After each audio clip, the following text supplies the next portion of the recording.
Here's what I want to say just to our fans right now. I'll get over here a little bit. Okay, we're going. Hey, we're really talk to hi, them. this is Dana. We're in a two-shot. I just want to lean in and kind of talk directly to the You fans. want me to lean out? Okay. We no, you're part of the deal. I mean, you're definitely my partner. I just want to thank you all for listening to this thing because I got a fuck ton of bills in my life, and I got what you call a big nut, and I'm not talking sexually. Anyway.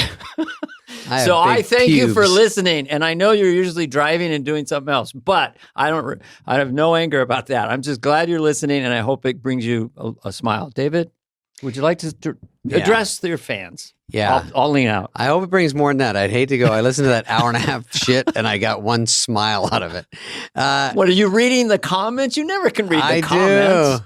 I wish I could be like John Morant, not care. I care about the comments. I know. Well, don't start waving anything around in my face. Dude, I should wave a gun during these. I will take a vow right now that if you wave a weapon, I will not take a video with my phone and post it. Because you're my friend that's trying to help me in my life. Yeah. You want to steer me the right way. But we would have Stephen Smith talking about us if I wave a gun. David Spade he was a good guy. I used to like him. The gun. Carvey should have wrestled it away. You cannot have this person do 5 rebounds in a half and expect to go to the championships. I think the guy, I've been watching him. Stephen, if you're watching, got to come on your show. I kind of think that is a giant brain. Yeah. He does some long riffs, and I don't know. We know someone here in our studio knows him. But if that stuff is extemporaneous after the half and what he's coming up with, I'm a fan. David? Jason Sudeikis. Jason Sudeikis is a guy who has trouble spelling his last name. I'm calling you Davey Segway. He's an all-time great cast member. And then, of course, we did do a deep dive into Ted Lasso, which is such a lightning in a bottle, incredible show. David? We did a deep dive. I watched the pilot. And I watched every episode, and then he watched every episode. The cliff notes. So we met somewhere in the middle. I was like, so far it seems like soccer's involved. This is me texting David. Yeah, it's in England. No, he's great. I've heard about Ted Lasso for the last 3 years, and he's always good on the show. He was super cool. We did it in here, in my pad.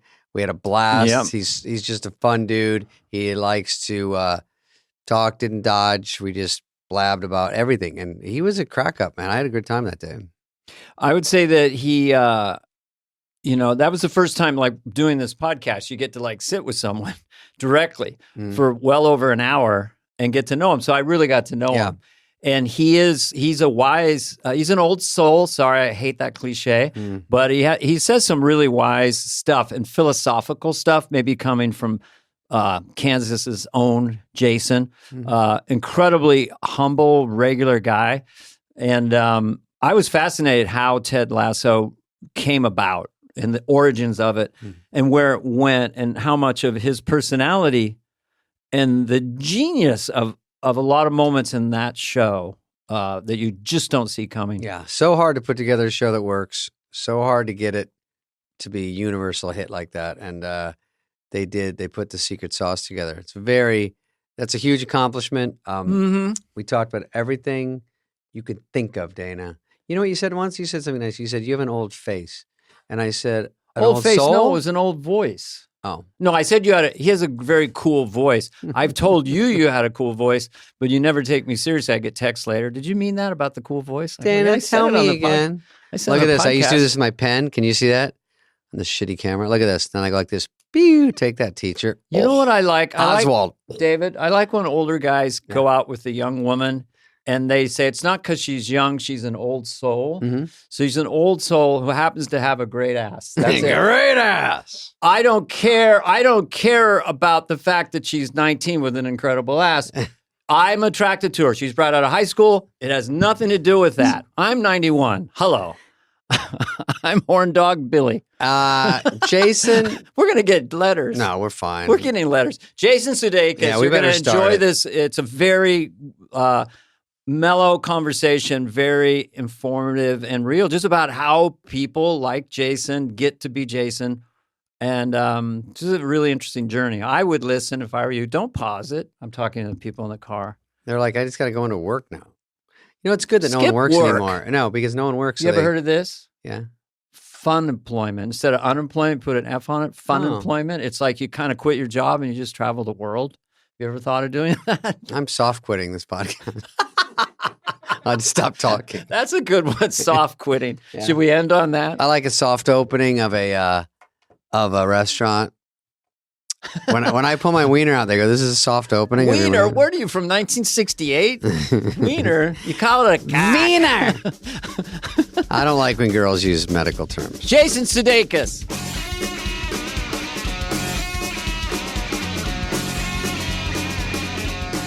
Do you know David has adult candy bars all throughout the house and one in the elevator? No. Sorry, inside baseball. I got stuck in the elevator once.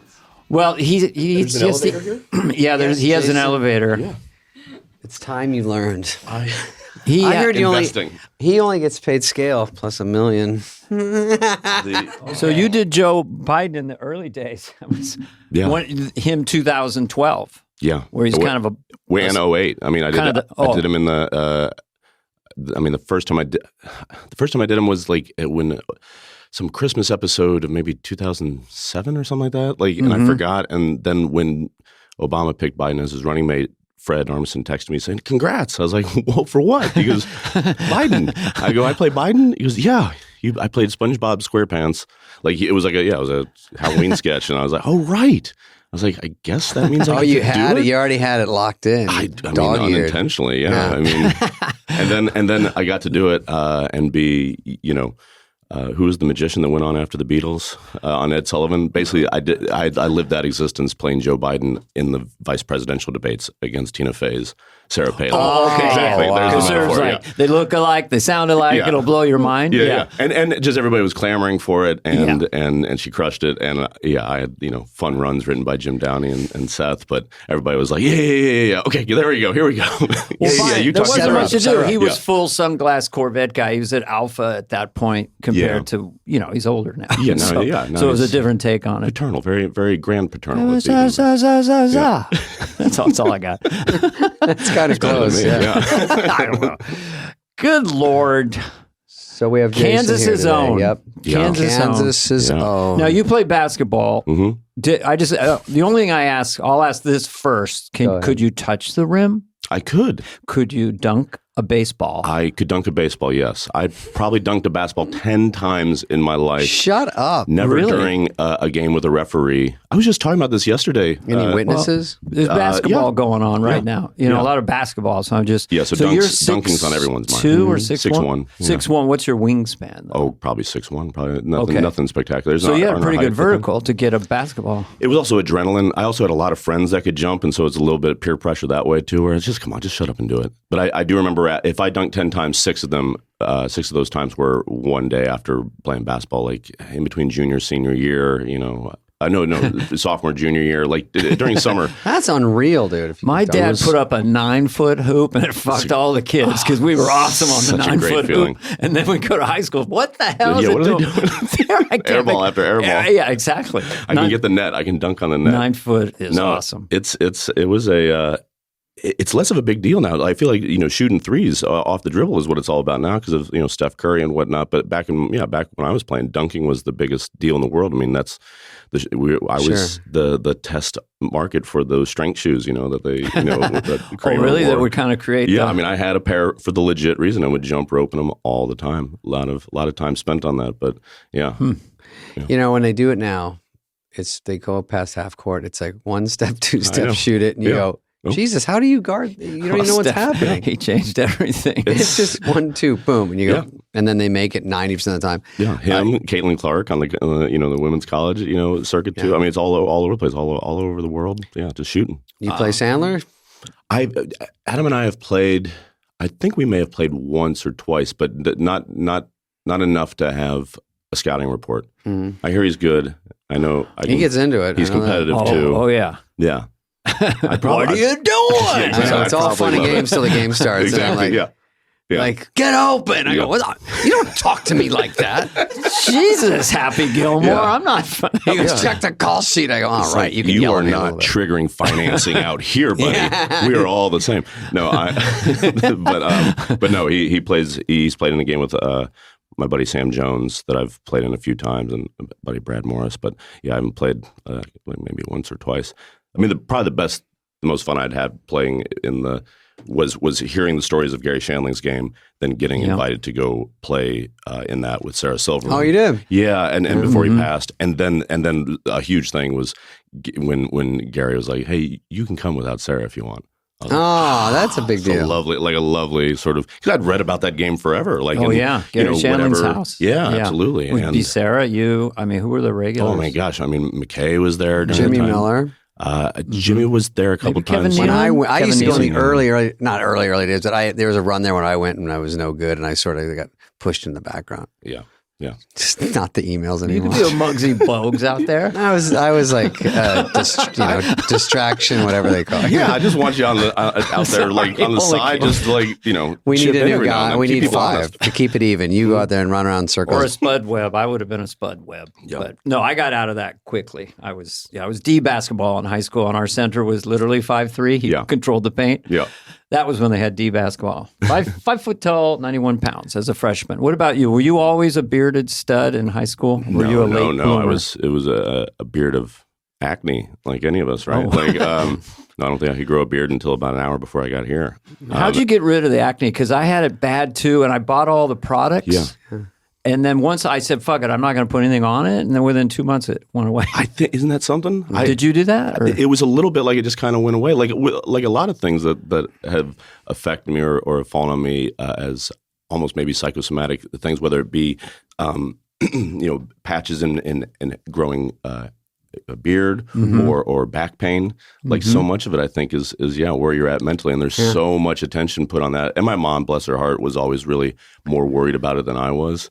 Like, because I'm not looking at my face all day. We're looking at our eyes, and so she was really adamant. Yes, she had me going through all this stuff, going to like a dermatologist, and I think it did exacerbate the problem. I put Stridex medicated pads, and every time I realized later, it took me about a year to go, it's just making it worse. Yeah, it just hurts. Makes my skin Stridex really fucking red. dries you out, and I didn't know it as a kid. And then the oil comes gushing in. Yeah, and then you know what's going to happen. Exactly. Yeah, but I have a handful of playing pseudo dermatologists, scars from trying to like get rid of things, preemptively versus just learning the patience of just like letting it be. Just how the mind controls everything. Let's just not get laid this year, and let's just ride it out. Take it easy.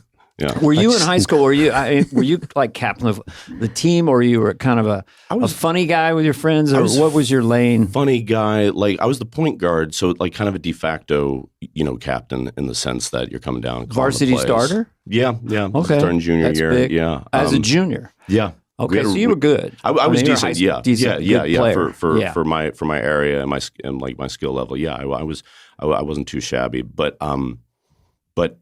Yeah, I mean, I definitely. I mean, a lot of what we do on Ted Lasso is my experience of what it's like in locker rooms. People joking around. We were a very fun group of guys. I have very thoughtful friends, guys that I'm still very close with and friends with to this day.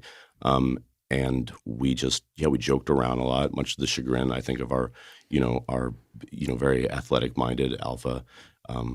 Head coach who was lovely and playful as well, but more playful when we were listening and winning. We had the same situation with a cross-country track distance running coach. Yeah. Blood, gut, and hair, real ex-Marine, all that stuff. So were you kind of the funny guy on the team? Because I was with a lot of guys who had great sense of humor, and I think I kind of developed as a comedian in high school sports running. Oh, 100%. Because they would laugh at everything I said. Yeah, and also with I always grew up around and gravitated towards funny people. Like I had funny friends, and they were funny in different ways. So like my friend Chris was more of like, oh, what if this happened? And then another guy is like more like wordplay. And then another guy is like a guy you do character voices with. Another guy is the guy that we would do fake radio shows with. Or then when I got a video camera in 6th grade, the guy that you'd make fake talk shows with, and doing both of your guys' stuff, being like an SNL, fanatic at that point, especially before you start going out on weekends, on Saturdays and having a friend that can drive. Like, I did that all the time with all these different groups. And then my sisters did singing and dancing at like a place called Miller Marley. And so I was around all those type of like more overt theater folks, you know, the people that wanted to do musicals, that did, you know, summer stock, you know, in Kansas City in the Overland Park. Yeah, and Kansas doesn't have a big comedy scene, right? It's just more, it was a theater improv situation. It had theater. Yeah, I mean, they had stand-up clubs. I mean, I assume you all did like Stanford's and Sons and all that. Yeah, clubs in and coming through there. I know I saw Dennis Miller do, Christ. you know, stand-up my right before my senior year. Me and my dad went to go see him in KC at a place called Stanford and Sons. Yeah, and brilliant. But yeah, I mean, my focus was mostly Mom taking us to go see touring companies, going to see my sisters do stuff during the summer, and then there was a place called Comedy Sports that was like sketch, or mostly all improv, kind of like Whose Line Is It Anyway? You know, like short form games. That's hard, actually. I just love that, and it is hard. And if that's what you learn doing, you know, like where you're just constantly jumping through hoops, people setting you up to fail, like the audience, and it's all baked into it. You develop a little bit of a so thick skin. fast. Improv is so fucking hard, and stand up is hard, but it's at least you can get a head start, you know, and think about it. Yeah, because now when you're in high school, there's a point where you go, I actually think I could maybe do this as a living. I didn't really think that when I was doing stand-up. I just did it one day and just said, I'll never do this for a living. I just want to try it. Yeah. No, it wasn't until moving to Chicago that I think I want to do this for a living. At that point, and I moved after I stopped playing basketball in college and stuff. Like I was just like, okay, quit doing that, started doing Comedy Sports, working at a grocery store, living in my parents' basement, and then I was like, I'm going to move to Chicago. Yeah. You know, my folks were from there. My grandmother lived up there. I lived with her. My Uncle George and Aunt Bernadette had done Second City. You know, George went. You know, I assume that so you had a place to land. I had a place to free for a while. George Wendt is your George father. Wendt is your son. He's my son. Yeah, it's weird. It's a genetic thing. I'll talk you through it. It makes sense. Brought an iPad to explain things visually. But yeah, like that was when I made the decision. Like, I want to try this. All the rest of it was just about having fun. It was just wanting to do something that I saw and having the opportunity to do it. I assume it's the same. Did you have stage fright? Or were you pretty comfortable? Wet the bed. No, I stage fright, no. Okay. I'd get antsy. I'd get excited. You know, I try to explain what anxious is to like my kids. I say it's excited plus nervous. So I was definitely anxious, but I think there was something about having an athlete's mentality towards it all. And it's something I still say today, and something that, again, we've used on the Ted Lasso, show. That there's no defense in the arts. There's nobody trying to actively, for the most part, when you're doing it, just stop yourself. You from doing it. Yeah, just your own apathy, your cynicism, your ego, your baggage. But I tell my sons, there's no getting your feelings hurt in show business. Yeah, it's like no crying in baseball. Yeah. Because it's a monolith. It's not against you. It's not stacked against you. It's just a thing. Yeah, and how are you going to respond to it? It was made to make you feel bad. Did you? I just want to insert this because I've always been noticed your voice. And did you get some voiceover offers early in Chicago with your voice? Never in a million years. Seems like you have a very good. He just noticed tenor. It was sexy a minute ago. Hey, look, I have a wife. Just be morning voice. It is very sexy, but not in It might be deeper right now just because of It just seems like a good voice. Ford Motor. Screaming sure. Like Arnett has GMC. Arnett's got I could never. Yeah, I did a voiceover thing for Applebee's like a few years Sweet. That's SNL, right. Yeah. which was nice because they're headquartered back home and stuff. And how did that sound? Did you put on a voice? Not really. Or was it's it just really like conversation? See you tomorrow. Applebee's.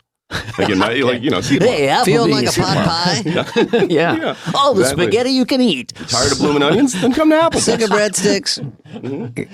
Fish sticks. But I remember, and there was a big teacher, big influence in my life. She comes up all the time, but this woman, Sally Shipley, who taught speech and debate, had one of her students, she also taught radio TV, and one of her students was like, oh, we should do this thing. You should get to do the voiceover is Jason Sudeikis. He has a nice voice. Okay. And I was like, I do? Yeah, I didn't know anything about that. And I don't have a voice. I don't have a face either. I say this you on the barely podcast. Talk. I'm like an invisible person, but you can put stuff on me or give me a voice. The silver screen. You're just you are. I'm just invisible. I'm a totally neutral person. It's whoever you want to be. Yeah. You can put a nose on me, whatever.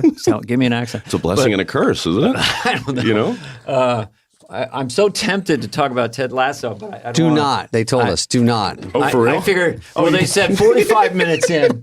He doesn't want to promote Ted Lasso. It says right here. The only one's talking no about Lasso. working at Banana Republic. Great, perfect. And Good. We want to spend an hour on and he's an insane pinball person. Have you been to the pinball place in Vegas? The Pinball Museum off the strip there? Fucking monster right by the airport. Else. It's unreal. Yeah, really is. They write pinball big enough. You know where it is.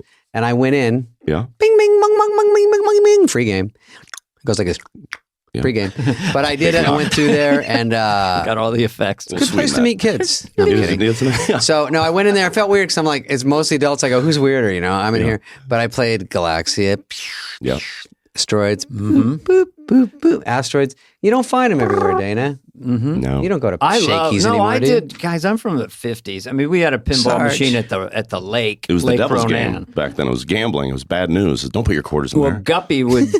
the guy who ran the where's Guppy been? Mercantile in Lake Ronan, Montana. He was the king Guppy. of that pinball machine out on the deck, and there were goats, and we'd challenge him. And I love pinball. Anyway, I fell in love with it. Yeah, after the fact. Throughout, it's always been there because growing up, I was born in '75, so arcades were big as a kid, and Dad taking us to go those things, and I would play, Dig Dug or any of the other games, Tron, whatnot, and then he'd always go over to these pinball machines, and that was the first time I saw a dude cradle the ball where it wasn't just luck. He wasn't just slapping it up there. I was kind of then kind of got away from it. Then one of the fellows that owns and created this theater called Boom Chicago in Amsterdam is a big pinball fanatic and knows a lot about the history and just how the games are made and the designers. And he had one and kind of taught me, and Brendan Hunt, who plays Coach Beard on Ted Lasso, taught us kind of the more nuanced versions of that. And then 10 years went by, and then I bumped into one again. And whenever especially when you're with someone and you go do films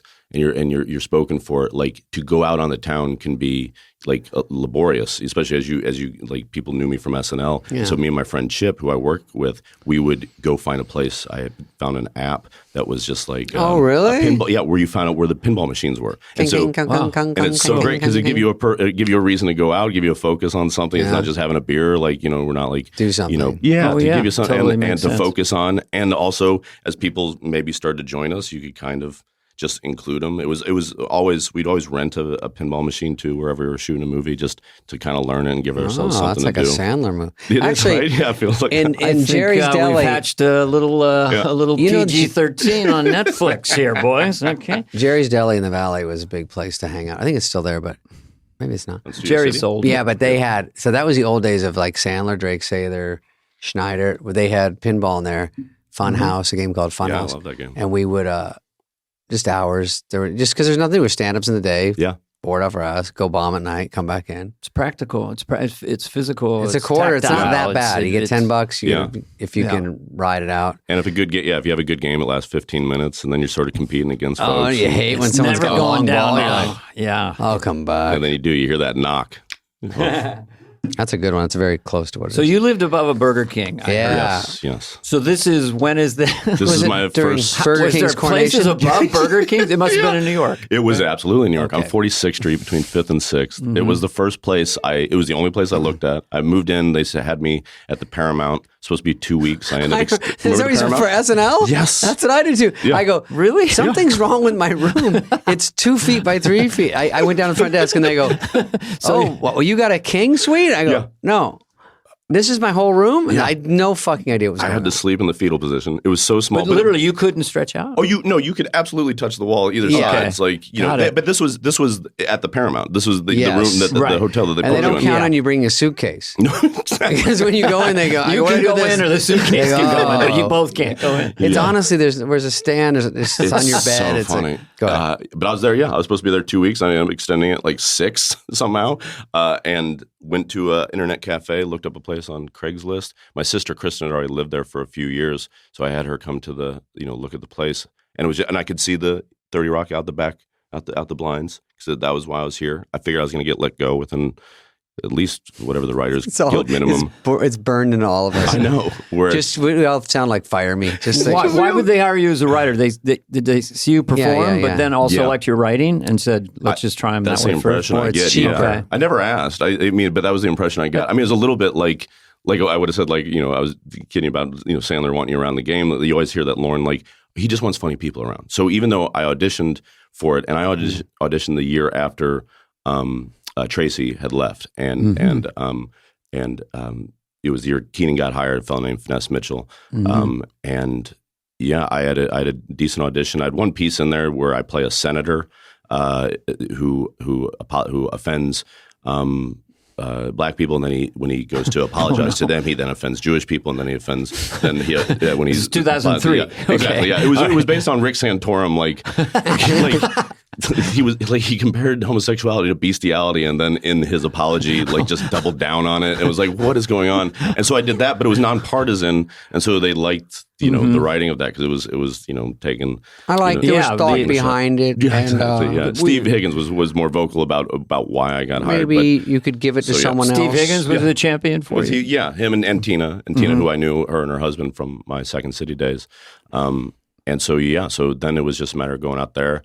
I go into that building, walk upstairs. I was like, Chris, how is this? She goes, it's nice. Like this, it's clean. Like I go, and I don't have a good sense of smell. Sense of smell. Yeah. So like I was like, does it smell like burgers? And she goes, you can kind of smell the fries, but it's gone by this floor because it's like I think like 3 or 4 floors. Walk up, and the reason why I was on top of a Burger King is because a fellow named Lou, our landlord, was a franchise guy, and he built these things right on top of it. And so, I still thought we were talking about SNL, but so SNL smells a little like tater Burger King and tots. SNL I always go to Burger King. It's the key. So, Will you, if I pick you up, just come down. What was your? We always ask cast members. Like Lorne Michaels is this enigmatic. Of course, we've been doing Lorne. If you haven't noticed, mine's a little soft. Dana's is like, please. Everybody does it, but. Your relation with him, how did it evolve? Were you standoffish at first? No, he was always really like nice to me. I think he wanted me to get out of my own way while on his watch, a little bit.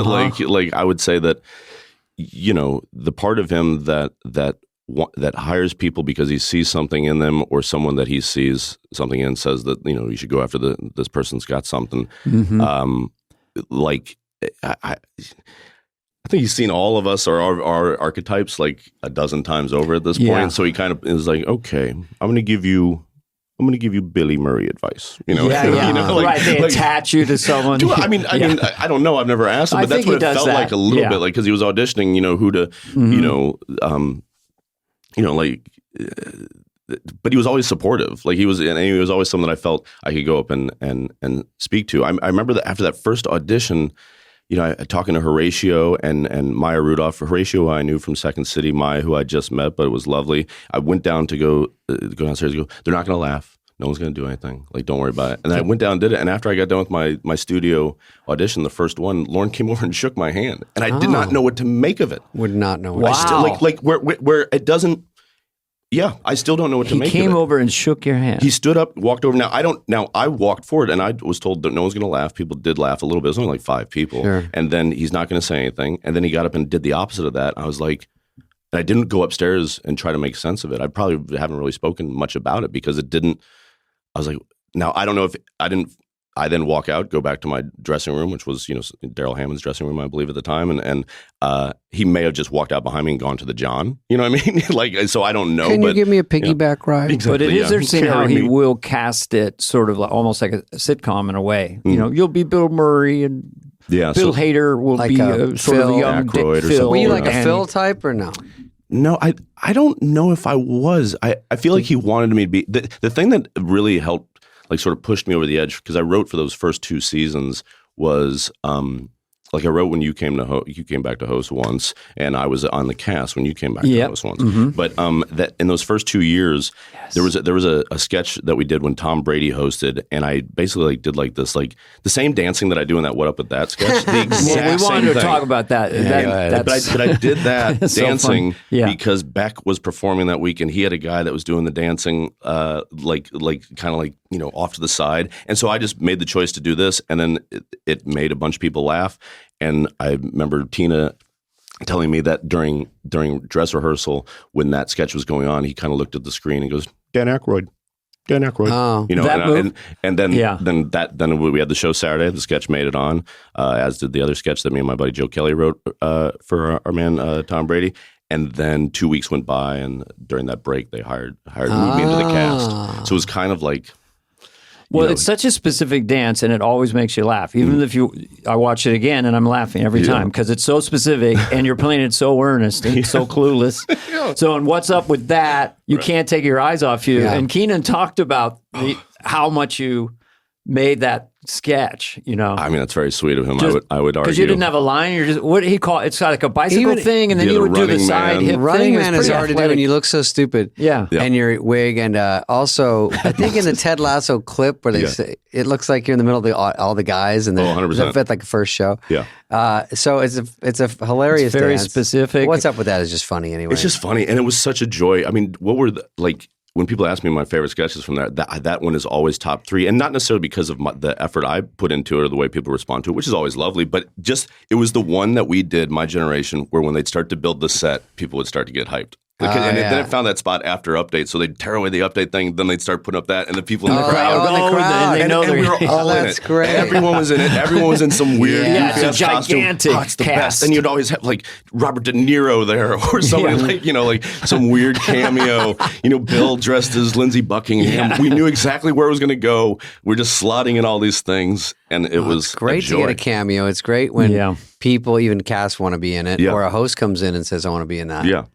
That's the best. And so for people who don't know, what's up with that? Was like Keenan was a game show, a talk show host.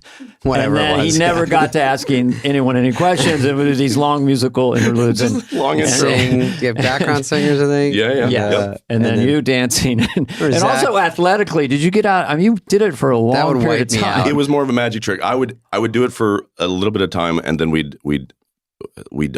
I'd jump in to frame. Like, that was the thing the thing I always look at is I've been doing that dancing since I was like on basketball teams, like from the early 90s. That's just watching UMTV raps with Fab Five Freddy and Kid and Play and House Party and all those movies. And yet it was the same thing. I made my 15-year-old friends laugh. The things that I delighted in were like me learning the edge of frame and how to make it look like I'm dropping in off of something, or taking a long exit like roundabout thing, doing like a Sherman Hemsley walk off, and just trying to tickle like Keenan, trying to make him laugh, and just milk up as much screen time as possible just to make like Kenny Among in the booth laugh. Or, you were doing it different on air. You were to surprise him. Yeah. You try to switch up little things here and there. Yeah, we had a good spry group of people, my generation, that at some point realized that if we make the boss laugh by making each other laugh, he'll love it. In a sketch that's funny with the sound off, like there's no real joke. Once the melee starts and the party and the dancing and all the stuff, you can the audience can really just laugh. Oh, it's great. Because they're not listening for any, Which is another one I wanted to bring up that you did with Keenan was the Scared Straight. Yeah. And he gave you kudos too as his partner in crime, going, hey, come on. I mean, that thing is really classic. Again, so fun, because we'd always get the host would have something fun to do, but then, Bill and Andy were in there, and Bobby Moynihan is who I picture for the third. And Keenan, when you get Bill and Andy cooking and laughing, and then Bobby too. Bobby's so funny. And then, Keenan would come in there just hollering at whoever. I'm trying to think. I mean, I like hollering. And were you writing on the show with 4 other people at that time? Did you come up with this with Keenan or alone? No, that was probably him. I'm guessing Brian Tucker, maybe somebody else, Rob Klein potentially. But no, I a lot of times I was just those 2 instances were I was merely a muse. And who did you connect with as a writer? Did you have someone you wrote with more regularly, or would come to you with stuff? Yeah, well, I mean, those first 2 years, I really felt imposter syndrome of as a writer only, because I had only recently discovered what I liked writing for myself. But again, that virtue of having funny friends, it was one of those things. And there are two sort of commandments, if you will, or like a piece of advice that Tina gave. One was don't write anything that you feel like you can do yourself, because it'll drive you crazy, especially if you did audition for the show and I did it once and she was 100% right. I wrote a Dr. Phil thing for Jeff Richards.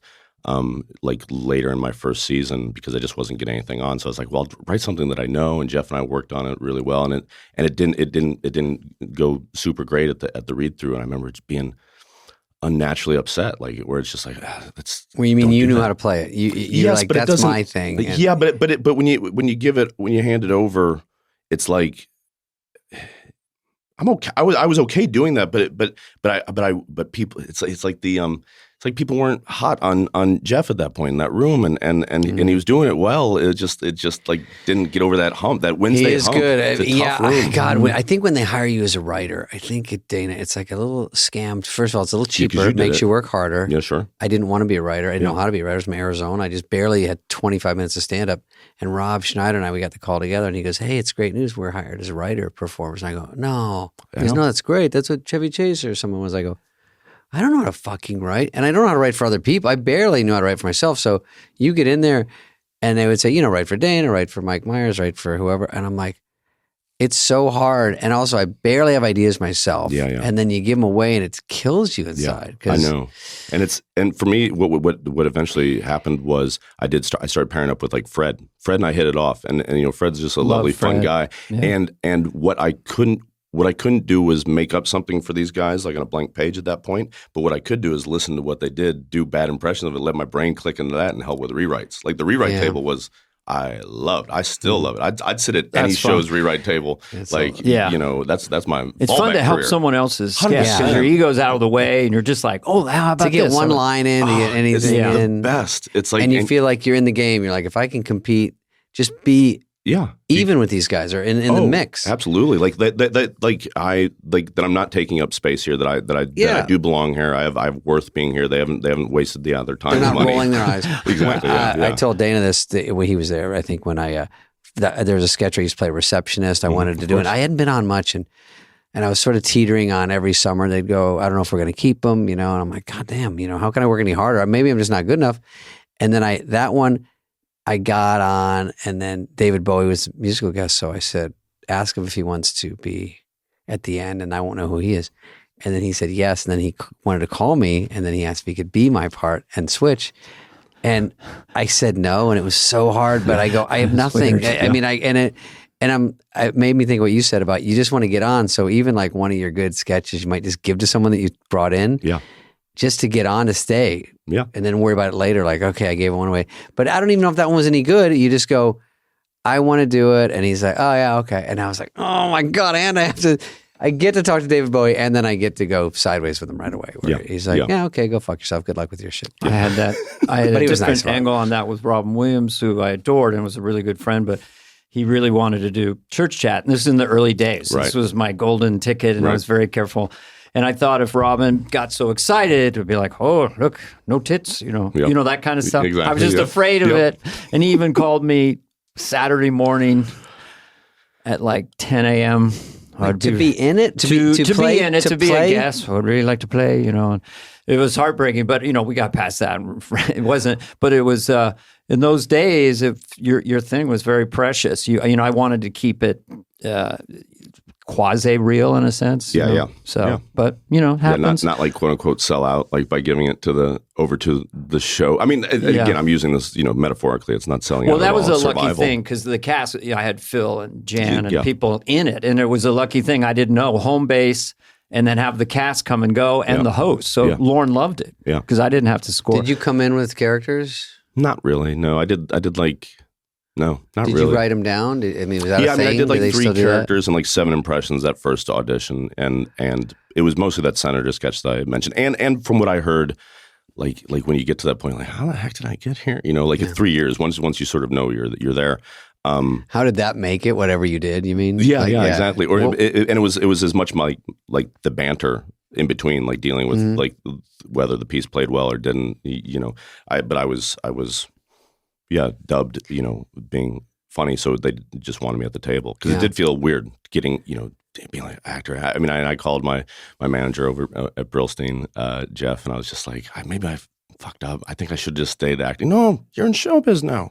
You're in showbiz. And he would say, you, Sandler, Chevy Chase, Tina, obviously at that point, like all starting as writers is like, and I'd do sketches, questions and anything. It was great. I mean, and yet it really took that relationship with Lauren and the one thing that I learned there that I feel like I would encourage folks to do is like go talk to a person that can as if you have the opportunity to find audience with the person that can actually change the situation, do that versus talking to everyone to the left and right of them. That's and Lauren was always open to that with me. And I think that when did Two A-Holes come in? Because that was one fairly early on. That was Chris and I's first season. So that really you popped when I saw that. Yeah, I mean that was this magic Christmas episode that Jack Black hosted. Neil Young was the musical guest. We had our new sort of generation was pretty intact there. Like I had come in at the end last 3 episodes of the season prior. Bill and Andy got hired over the summer, and then Kristen got hired about like 5-6 weeks into the season. And then Fred a little later. Well, Fred had already been there. Fred and Forte had already been there. Yeah, and Maya had already been there. So that was a very fertile time on SNL. Yeah. The cast was. But that specific episode was that they did Lazy Sunday, the digital, the Lonely Island guys. We did Two A-Holes. Will Forte did the Spelling Bee sketch that he had submitted probably 6 times in the couple years, which was a Groundlings trunk piece that he had that just everybody loved. It never got over the hump. But Jack Black, who was the host of my very first episode as a writer that I got a piece on, like he was just like this lucky charm for me specifically, but I feel for a lot of folks because he was one of those hosts that would just support the piece. Like in A-Holes, he's straight up just a straight man, and that was Chris and I. We were writing together every single week, and we were just tired, and we were just chewing gum. And just started talking like that, hey babe, and and just how do we make this guy's life a nightmare? How would you describe that to people who are listening? It may not have seen it. It's like 2 cocky young people, self-involved. Yeah, 2 self-involved people making a business transaction as difficult as as possible for the person trying to help. And you had a rhythm of, babe. There was a thing. Yeah, it's kind of it's like chewing gum. Yeah, hey babe, what are you doing? Yeah. What do you want to do? Yeah, we want to go to Hogwarts. And then Kristen was just like this Hogwarts. Kind of like vapid, like almost like a Paris Hilton type, but just vocal fry and just I want to go there. I'm tired. Yeah. Sometimes at 3 a.m, you go, "Is this even funny?" Oh, but 100%. You're just like, "Are we delirious? This is fucking funny." But also, it's you two, which is already. You're halfway there because people want you. At that point. I mean, maybe you weren't even that. Still emerging. I think. Yeah. I mean, she was off to the races because Chris had so many good characters. I mean, the Groundlings folks always consistently blew doors off of us Second City folks. Did they really? Yeah, I think like in regards to characters. You know what I mean? Like I mean that's what I love about the. I'd say that Farrell and McKay are like Bird and Magic, like just like platonic soulmates that were like the Hatfields and McCoys who then came together with these 2 sensibilities of these 2 amazing sketch, American like comedy theaters, and then boom, like we're off to the races once they decide to like just harmonize with each other. We had more stand-ups back when you did, yeah. A lot of us were stand-ups. Didn't have real theater up in San Francisco. There was no Groundlings, or I would have been in it in a second.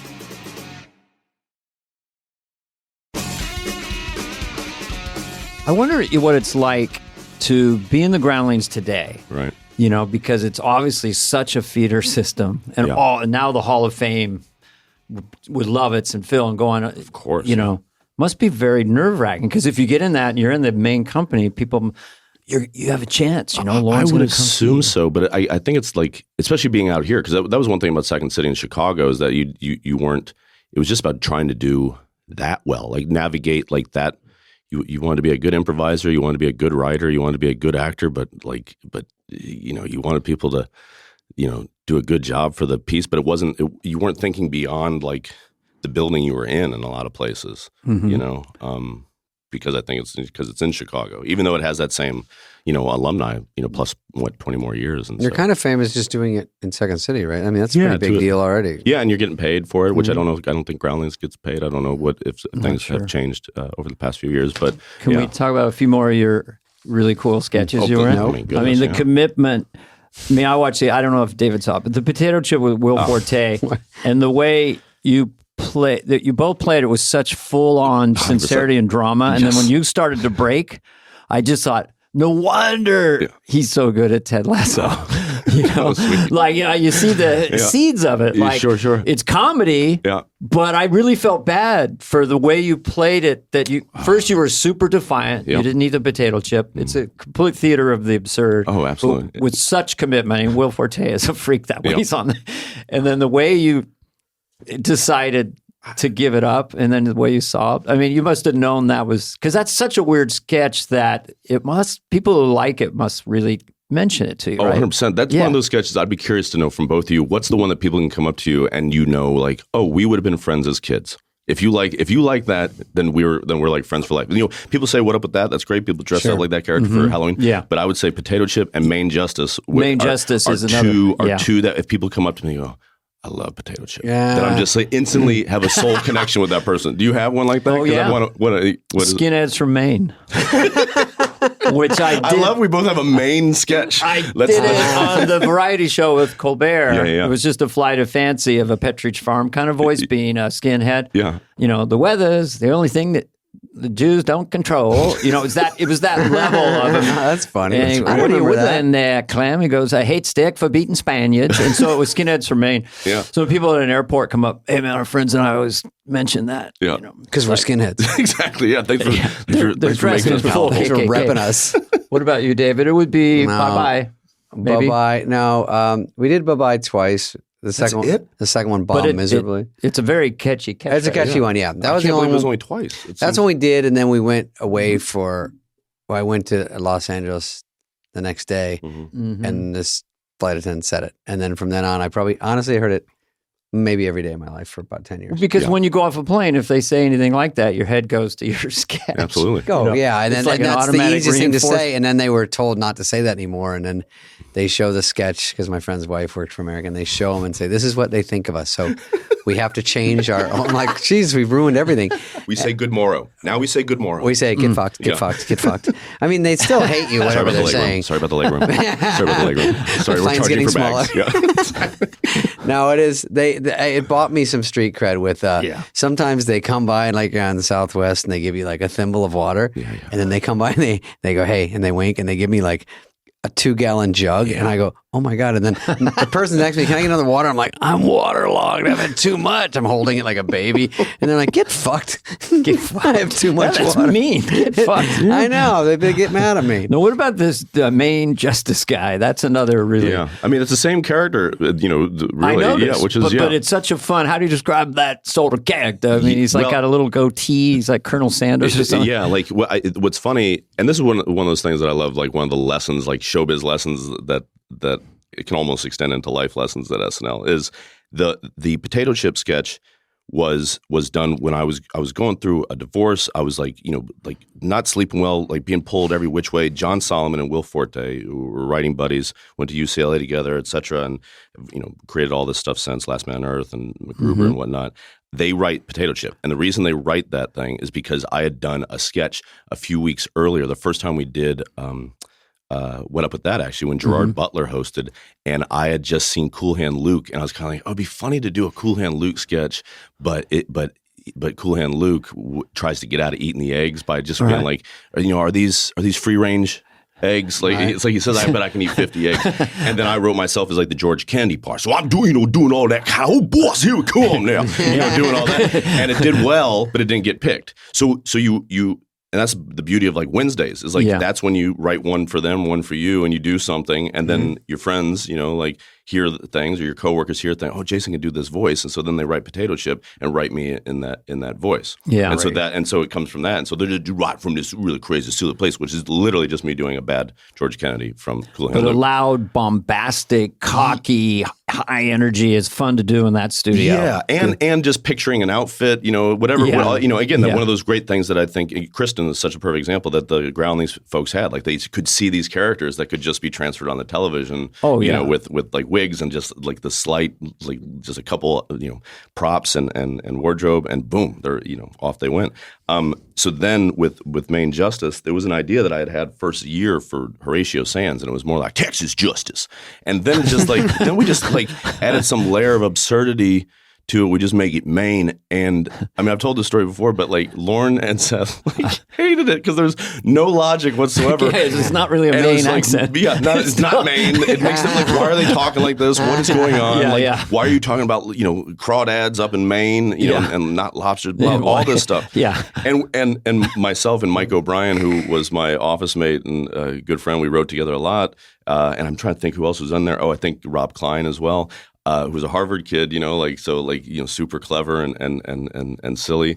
We were just like, what are you talking about? What was the logic behind Toons is the driving cat? Yeah. You made us this way. It's your fault. Yeah. So I blame you, Dad. And so that's why 2/3 of that sketch, we just go through the list. We're like Bobby Moynihan's character is like, what the hell is going on? And then I just go through just exposition maybe this happened after Hurricane Katrina. Maybe there's a time hole war, whatever. It's just this weird it's just to satisfy the story of where does this guy and then we just push on through. But yeah, that's one of those ones that you just, I think it's probably from the one, the Cool Hand Luke, but then also being a fan of Harry Connick Jr. When New Orleans folks would, get real comfy and just start talking. Real cozy. Yeah. Yeah. Did you, when you were just Cool Hand Luke, what were the things that blew your mind as a kid, like with movies or TV and stuff? Yeah. That inspired you? Was it Cool Hand Luke one of them? No, the first one that comes to mind is Beverly Hills Cop. Seeing Beverly Hills Cop in the theater. Yeah, all of it. Yeah. Dun, dun, dun, you guys have to pay for the rights for that? If we use then we just fade out on it. We can do 6 notes. Exactly, you can do 6 notes, and then we're like, fucked. Do it for the repeat. Marcy, get Tina, Jason. Anyway. But that was a big one. SNL was huge. It was that was certainly. When were you in high school? When was SNL? 94 was 90 to 94. That was weird I know, yeah. But I would say up until sophomore year, until my friend Matt Bale got his driver's license. Somehow you got a car, and then you're out. And then you're out every Saturday night? What were you doing late Saturday night? Not we were on 11:30. Like bowling. I probably didn't do too much. I don't know. What's in KC? We were on 10:30 in Kansas City. You guys were. We were on 10:30. Yeah, super. Yeah. Damn. God, Arizona, it's like on 9:30. Do you want me to do any of my sketches you may have missed? Boy. No, I got to ask him about. Let's go back. Where's it on Peacock movies? Everything's on Peacock. Do they have to name the network? It's a swear. Peacock. You can't really put on an art piece on the Peacock. We're the Millers, Horrible Bosses. Stop me if you're in any of these. Horrible Bosses. Yeah, we were told by. Who were you told by? You're up to. You can do whatever you like. About the age group of when you're a certain age. I know. We just do this. I love looking at the ones like Dick Fuel, Crime Scene. Well, I thought that guy was fucking awesome. I did too. I thought that was so fun. That character. Dick Fuel. It's just me doing like a bad Stallone, but or also Vin like Diesel. with Vin Diesel. I'm doing Vin Diesel. But so you've got a really good bald cap on, really good. like a super short crew cut. Yeah. You coming in? What was his? He's supposed to take a hit from Jeremy Renner. He's just supposed to he flinches. Yeah, he's just a stunt guy, and he just flinches every time. Yeah, and he fights back. It's so silly. It's so like.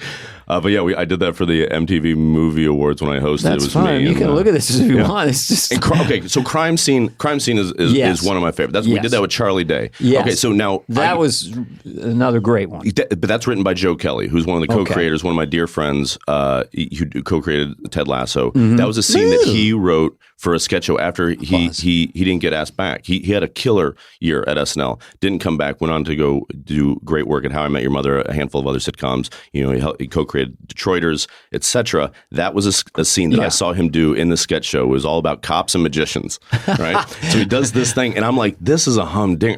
I just love the writing of it. It's so clever, and so it reminded me of in that space of the audition sketch from Mr. Show or the Dead Parrot sketch, Monty Python, one of those where it's just the writing is just super clever, and those are two of the all-time greatest sketches. And just very quickly, it was like he's kind of doing sort of a quasi-Columbo investigating a murder. Yep. And then he doesn't relate to anything you mentioned. No, not baseball. He doesn't know what baseball is. Doesn't know what World War II is. He doesn't know. Excuse me. Yeah. I never watch television. Exactly. Yeah. And so he's just like this cop who's just kind of a TV snob. Very Monty Python. 100%. Yeah. And so then when Charlie hosted, I asked Joe if we could do it. Mm-hmm. He's like, absolutely. Charlie and I were doing it. I was going to play the part Charlie was playing. And then Charlie was like, what if we switched? I was like, yeah, let's do that. Because Charlie and I had done Horrible Bosses 1 and 2. I'd been on It's Always Sunny. I think he's as smart and lovely and funny as they come. He's funny. And so I was just and trust his instinct and his gut like crazy. And I was just like, yeah, let's do that. And that sketch, I love to pieces. And it's just one of those things that similar to doing the George C. Scott George Kennedy voice is just because you do it there and it dies, doesn't mean it's dead. Just because it dies doesn't mean it's dead. It can come back around and find some other place or inspire some other some other thing that then finds the right host and the right timing. Right home. Yeah. Same thing with Cowbell until 100%. Walken came in. Yeah. Because then they do it a few times. They did it and it just never landed. Someone said they did it as the host. Who was we talking to? They said they did it and they said it didn't work. It didn't work. And then they got a fever.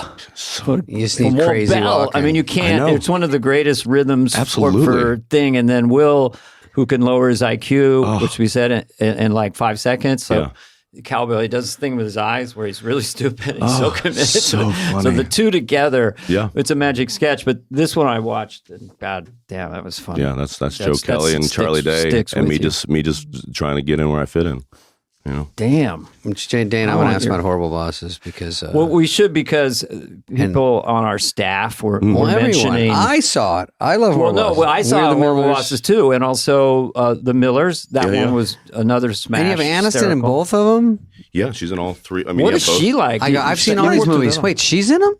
Yeah, exactly. I don't remember one thing. You go to her parties and you don't even know what film she's been in? He cares about her as a person. No, the work is you're going to secondary. get disinvited. I like thinking, did she need coaxing to be super dirty? And I think that was the Horrible Bosses one. Yeah. Or I think she did. is she like just ready to just break it out? And Well, be she played funny? a stripper in She's the very Millers, funny and then in both. Yeah, I didn't get the impression she needed to be coaxed into it at all. So she reads Horrible Bosses where she's filthy. You know that one, Dana? She's She's Charlie Day all the spraying time. crotches. Yeah. She talks dirty, and then after not too far from Friends after that, right? It was pretty. Yeah, I mean, at least she was like America's Sweetheart. 2013 we did it. Or no, that was like 2010. Yeah. So she, same year as Grown Ups. You remember that? Throwing a wig on, putting a wig on too. I mean, that was definitely her being, I would assume her having fun with the assumption that people make. Yeah. Yeah, I mean, it was kind of, the second one. I really liked the second one. It was like our homage. I mean, I think the world, like I said, of Charlie and of Jason Bateman and of their partners. Like, it's such a fun group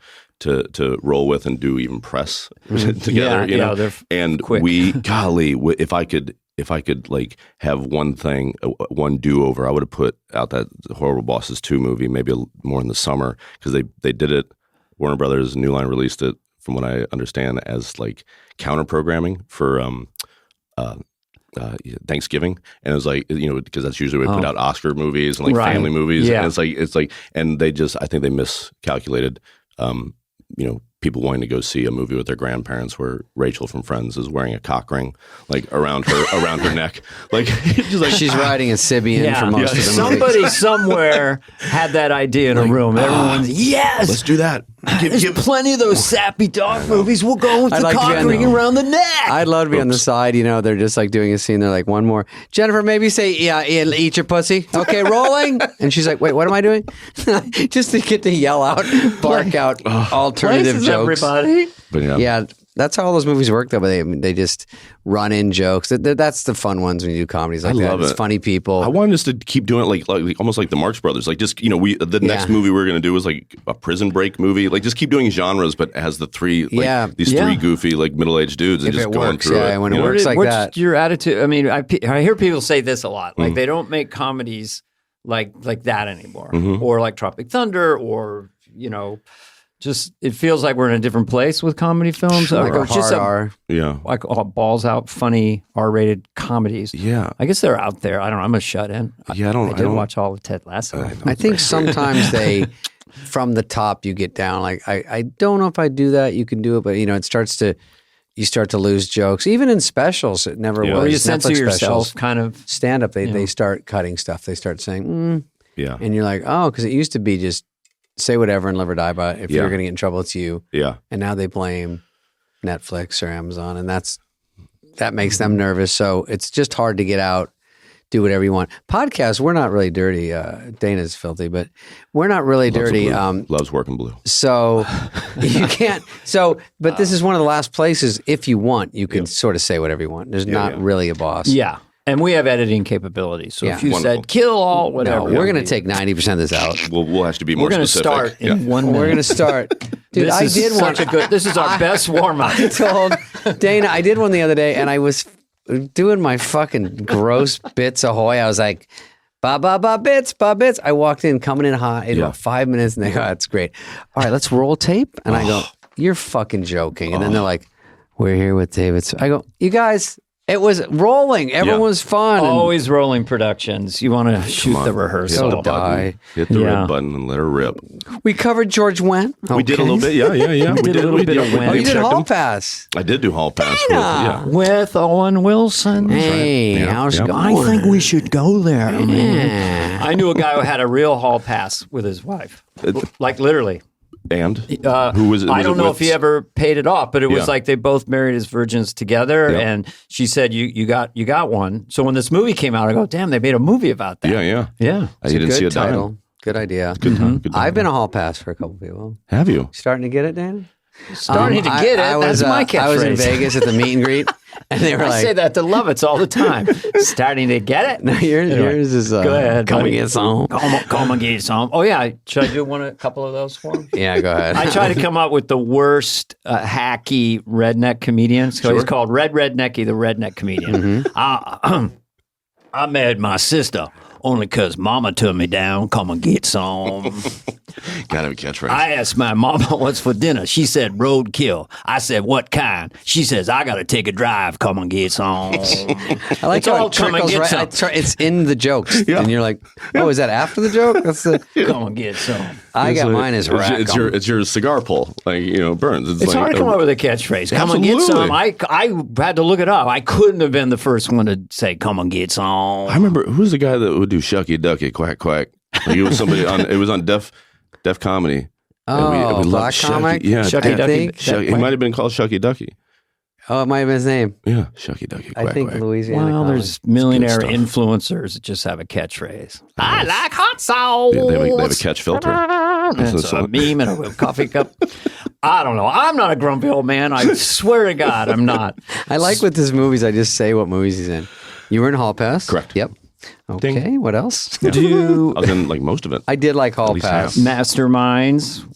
Yeah. John was that? It's a cartoon one. That was with Kristen Wiig and Galifianakis and Owen Wilson again. Mm-hmm. Yeah, I played a little like a hitman in it. Showed up there for a couple weeks. The hired gun. You come in, you screw together your sniper rifle. And then you went back and hosted. Was that kind of cool? It was SNL. Yeah.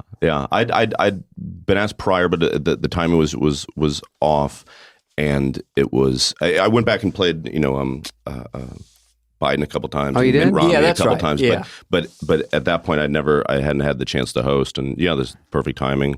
Yeah, it was nice. I mean, it's a surreal experience. The one thing that was different was it was post-COVID, so the table read was, which I loved. Like Wednesday was like a little theater show for everybody. And 55 sketches. Oh, it was. I just loved it, and just the marathon.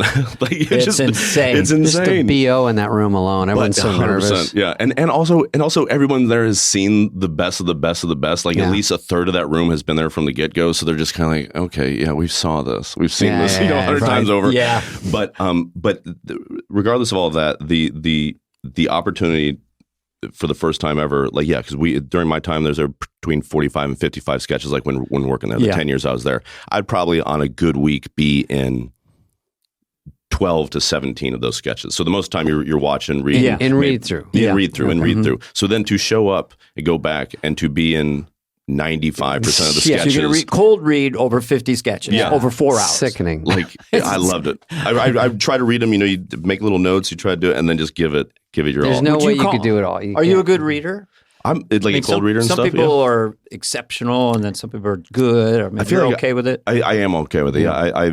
And it did make, and it's something I say to anybody that is currently working at SNL or ever did or will, if you get really good at doing SNL, you then need to then leave during the off weeks or the summers, go play with other people that don't do SNL, and you'll feel like Daniel LaRusso, like the Karate Kid, where it's like, oh, I didn't know I learned how to do this. You're faster. Because you're in this all-star team and you lose perspective. You're thinking as long as you don't take that bunker mentality into your relationships. Seems like you have I'm dovetailing to Ted Lasso. You seem to have a lot of wisdom around SNL. What would you say to a cast member who just got hired and you had 30 seconds with them? Yeah. I would say enjoy the process of creation and destruction on a weekly basis. Just enjoy it. Make shit, eat shit, etc. Repeat. Like and don't judge yourself for when it sticks or when it doesn't, because like I've never said just because it dies doesn't mean it's dead. I've never said that before, but that makes total sense to me. Oh yeah, and there's timing. Where is the set in the studio? Yeah. Who are you following? What sketch are you following? Yeah, and what's the vibe of that audience? The moment sometimes I can just tell when I'm doing stand up that there's a dead spot, and I see a open micer coming up. I go, no chance. Yeah. 5 minutes ago, probably would have rode away. Right now, it's just dead. So there's a lot of whimsy. But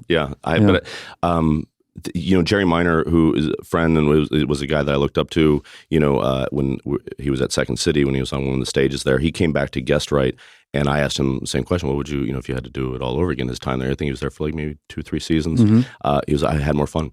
If you could, the sooner you can make SNL your recess versus your school, the better. It's easier said than done. It's so hard. It's so hard, and yet if you're able to do that, well, I feel like it builds unless you're a savant like certain people, just immediate, but you're trying to fight nerves. Try not to be too funny. Get the card. Here's the guest. Look around. Land the laugh. Be there, and then the audience. Eventually, you land enough. The audience kind of. You can feel the vibe. They're liking to see you, and then you get more confident, and they like you more. And then I can see this happen with Cecily Strong. We were watching her evolution on the show. Absolutely, and you can't rush it, but it's Lauren tried to expedite in a kind way. He asked me to do the warm up before the show, like probably after my first or second year in the cast, and I again never done stand up. What would you do? Yeah, I would just do like old school jokes. Raise your hand if you've never been to a TV taping before. All right, but another show of hands. Who's at a TV taping for the very first time? A lot of the same people. Stuff like that. My son mentioned you yesterday because he was at that show. And he goes, we're going to interview him. He goes, oh man, he's a really good stand-up. Oh no, not because that's all he saw acting, you coming out. Yeah. That was Lauren just wanting the audience to have a better sense of who I was before showing up in a sketch. Yeah, before you get out there. Yeah, and he would be, Norm used to do it. But like Norm evidently would say, so I'm going to be in this sketch. I'm going to come out. When I come out, really let them have it. Let them hear it. Just please love me. Yeah, it'd be great if you could stand up and apply. Yeah, right. That'd be better than anything. Yeah. Lauren's like, Norm, let them not like you ahead of time, and then go do your update where they're going to hate you. Don't you love when Lauren always uses the one name? Chevy did it. Danny did it that way. Billy liked it.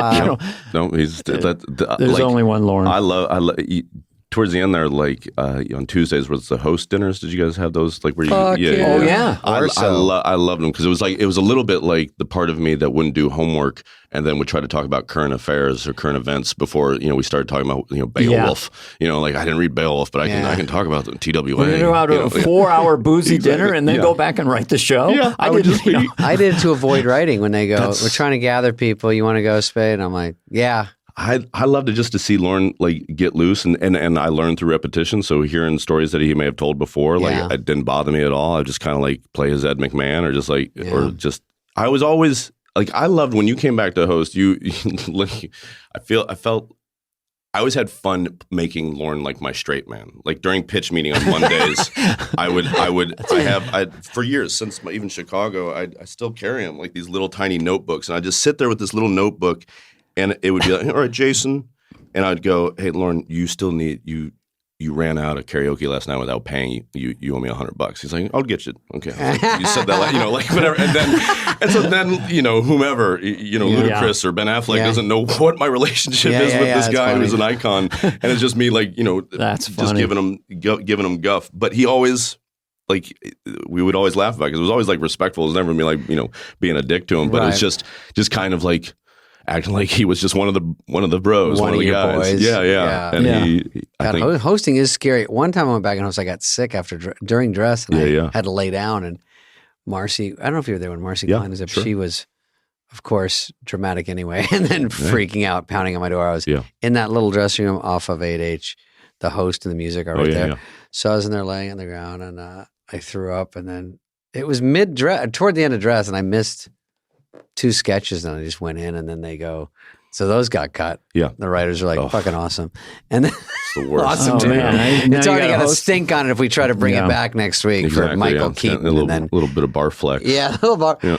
And then I got up. I mean, hero is a strong word, but I got up and I did the show. But no, hero. It was people. That's like people your were flu whispering. Game. Like Yeah, Jordan. I was flu. You're Rocky. I went out there and did a real C+ episode.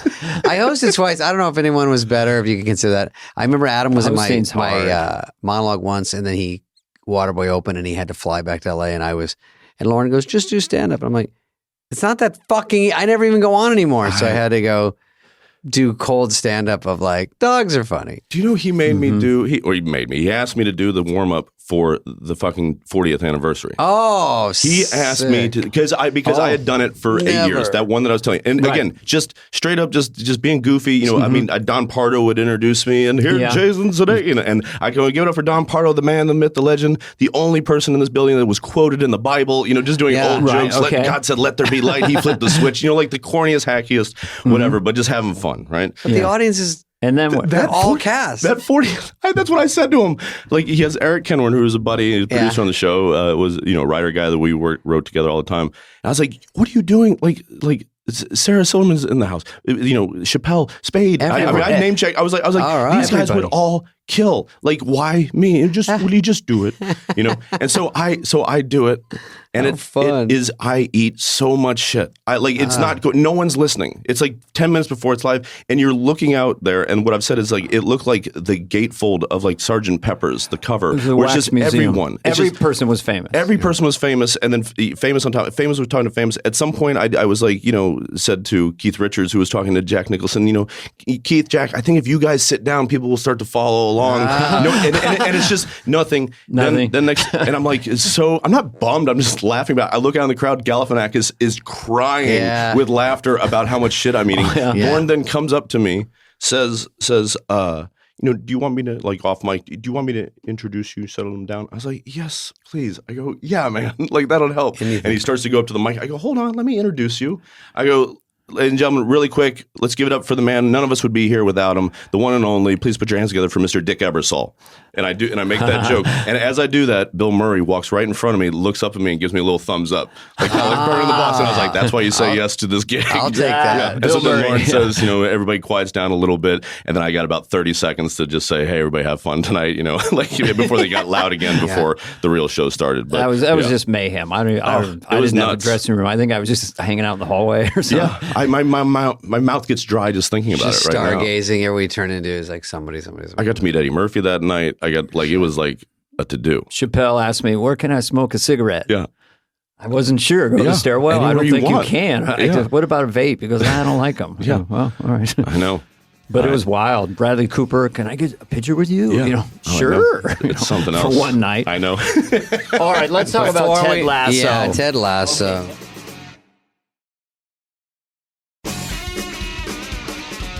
Ted started as a video. As a commercial, yeah. Very well. There was a guy with a beard in that, and then who made that call? I mean, there you go. Because is it the same guy? Same guy. It is the same guy? Same guy. Yeah. Coach. Because I was watching this morning going, Brendan. I don't know if they brought him over. No, that dude. Your guys' chemistry and patter. Yeah, we're pals from way back when. I'll just set the table, David. Yeah. So I hear about Ted Lasso. Everyone's talking about Ted Lasso. I'm watching stuff. Blah, blah, blah, so Ted eventually Lasso, my wife blah, and I blah, get to Ted Lasso. Like everyone else are like, it's sort of mandatory at this point. Yeah. And then it became like, this is lightning in a bottle. Yeah. And you've heard everything. And you actually, you can talk to it, but you've heard from famous people, right? That just had to tell you what they thought. Can you? I mean, you want to mention them or no? Just famous people. I mean, the ones that stick out were like, you know, finding out that Brad Pitt liked the show, finding out that, you know, Frank Oz writing a lovely letter, you know, like when at the Emmys last year, sitting next to, you know, Brian Cox and his wife and you know, we were at a table with some of the Succession folks, and then him being like, love the show. Like just, man. If you get it, you never love in a million it. years. You know, it works on so many different levels. It's very the pop culture patter, how fast you all do it around the room. Talking about Julie Andrews movies, it's all thrown away. Julie Andrews sent Brett Goldstein a very nice headshot, proclaiming did she? her own appreciation for him. So and then you've another got example. The Roy Kent guy who's these cocksuckers were going to kill him. Yep. So it's like it's almost like Andy Griffith at times. It's so earnest and sincere. Yeah. And then the likability factor of Ted Lasso the country bumpkin that doesn't know what he's doing. He's smarter than everyone. He has no ego. When the guy tried to take you down, that actor would be Nick Mohammed, Nate, yeah. And then you did your press conference and turned it. So what? So you do the NBC thing, and I watched it again, and you're a fish out of water. So then you guys get in a room, they get the order. Yeah. And so when did you know, like, hey, holy shit, we got a real hook for this now? Because you cast all these other characters. Yeah. How does that come together? I mean, it's like... It starts and stops. Because we did the first commercial in 2013, the second one in 2014 we got to do because the one in 2013 was well received. So it's sort of well received just by your friends. They hear it. Yeah, but we also hear about it from the football. Because it was made to bridge the gap between American football fans and soccer fans. And Brendan, who plays Coach Beard, and Joe Kelly, who's one of the creators of the commercial, and we're all friends. And we're kind of like Goldilocks. I know nothing. Joe knows a little bit about both, and Brendan knows a lot about both, but mostly, and more importantly, soccer. Yeah. And so we tried to do that with the first commercial, and it hits like this weird Venn diagram of football fans like it, soccer fans like it, comedy folks like it, and the advertising, the business people like it. And so we get to do a second one. They don't want to give us the same budget, meaning they don't want to fly us out to the UK. That's okay. All right, we'll make the commercial about how Ted got hired and fired in 3 days and fell in love with soccer, fell in love with the UK. And so that's where like all the enthusiasm and like not the egolessness, to a lot of degrees, came out. So then in 2015, Joe and Brendan and I meet in Brooklyn. My partner at the time was like, what do you guys all really enjoy doing that? You should do something. I was like, yeah, but what? So we sit out for a week. And we're like, is it another commercial? Is it a movie? Is it this? And we sort of modeled it after the British Office, 6 episodes, one season, 6 episodes, second season, then like an hour and a half special for the third season. And we just all these story ideas and characters just dumped out of us in. If that was a week, we worked on 3 projects that week. Wow. I'd say 4 out of those 7 days, like we're just dedicated, and we just filled up these pages. Then it goes away for a couple years. We have Olivia and I have kids. Joe, a couple years. Yeah. We didn't do anything with it because kids. Joe and 3 other buddies created a show called Detroiters with Tim Robinson and Sam Richardson and our buddies at Cannon, and that was on Comedy Central. So that was taking all of Joe's focus. I was doing like little things with like Forte and movies here and there, and then Bill Lawrence approaches me about doing a project. We talk about that. That doesn't quite, we don't end up doing that. But he's like, if you have any ideas, and I have like this stack of like 50 pages, like a first draft, rough draft of a pilot, but then all these different breakdowns of episodes and ideas and whatnot. And we want to take a look at this. I sent it to him. She gave it to Bill. Yeah, gave it to Bill. Bill, and so to answer your question, it's when someone that knows that much about television looks at it and goes, "Oh, there's something here." Oh yeah, you guys could do. You guys could do You're this. Probably 90% there with that. To a certain degree, yeah. I mean, a lot of it, but not that Bill's influence wasn't immense and super duper helpful, and really was the gas that got this sort of this old jalopy. Showrunners sort of are big in this town. Like, huge. They almost are more important than the idea or the stars. Yeah. No, it's and he provided all that. So he really got us moving. And I look back through the text recently, kind of remind myself of like our own origin story. And it really took, a good calendar year for just, the business. He had other things going on. We had other things going on, and navigating the deals with, and I mean, you're talking about NBC owned the rights. Warner Brothers is where Bill's deal was, a show for Apple. And that was once Apple came on, because we pitched it to everyone, but Apple was the only one to say, we'll take it. We'll take a shot at it. And then, then all the deal making after that. Takes a while. So other places, you went in with a pitch and they said, no, thank you. Yeah, Netflix passed, Amazon passed. I mean, it makes, I get it. Like, because until you see it. Yeah, no one believes until you see it. But you did have proof of concept. All you need is one. But the commercials are pretty broad, and I understood that. Right, yet, that can't sustain. And yet we did do our darndest to pitch the tone of what it was. Yeah. And yet, nobody was buying, and I don't begrudge anybody, really. No, it's just Tim Cook. Yeah, okay, but nailed it. Timmy Cook. How did you write the British characters, though? Like this, the woman who plays Rebecca is so good. I mean, all the British people are so good. How did you put yourself in how they would react to the Americans? Because they're so well written, too. A little bit was good fortune of Brendan, Joe, and I all getting to work in Europe. Even though we did theater, for varying degrees, like Brendan for like off and on for 5 years, Joe off and on for like 2-3 years, me off and on for a year. Like we're just writing archetypes, and just of like the American, whatever spirit, and the assumptions being made, and we'd made jokes about all those stereotypes and assumptions while at Boom Chicago, taking the piss out of ourselves. So we kind of had that to a certain degree, and I mean, Brits are like, in a fun way, one other thing that I feel like I learned when doing stuff at Boom Chicago was that we're more similar than we like to think, regardless of flag or age or race, gender, all those things, those complicated, amazing things that make the human jambalaya. Like at the end of the day, we like salt, we like sweet, we like we like Americans. Kissing, but I mean, even across everywhere. So if there's an archetype of someone that is too positive, I think any of us will assume like, oh, they're a nightmare or something bad's going to happen. And you just sort of played against those things. 75 years or however many years of sitcoms, have us thinking that these things are supposed to go this way, these things are supposed to go that way, and we just try to like twist them or just turn them just a little tiny bit. Like nothing that we thought was. So you don't see everything coming. Some people are smart. They think they see everything coming, and then you go, oh, it's a little not what you think. Yeah, exactly. Yeah. And I remember feeling that way when watching the documentary about Mr. Rogers, being like, oh boy, here comes the dark turn at minute 50, and then it doesn't. And then you're like, okay, they're going to wait until an hour and 10 minutes in, then it doesn't. And you're just like, oh, he was just a decent man, who was trying to make a difference in children's lives and also adults. Oh wow! So there's people how like subversive. That. That's cool. yeah, right. Yeah. What do I do about that? I mean, obviously, like Ted Lasso, the first season, there's a lot of failure. Yeah. And the way, and then just the fun of watching how he navigates it. Yeah, and how he encourages other people to do it. It like for me, it always reminded me of like Highway to Heaven or Touched by an Angel, like this idea Michael Landon. like that this person would come in and sort of act this way, and people would go, what the hell's going on here? Right. And it was like, you're right. That's like, a good, just subconsciously, I didn't realize at the time, but a big thing was about his egolessness. Like if you don't, no ego. If you don't put any, if you just play it without any of that, he's not trying to get over on people. He's not trying to trick anybody, and it's still 100% consistent, regardless of people thinking that it's different than that now than it was then.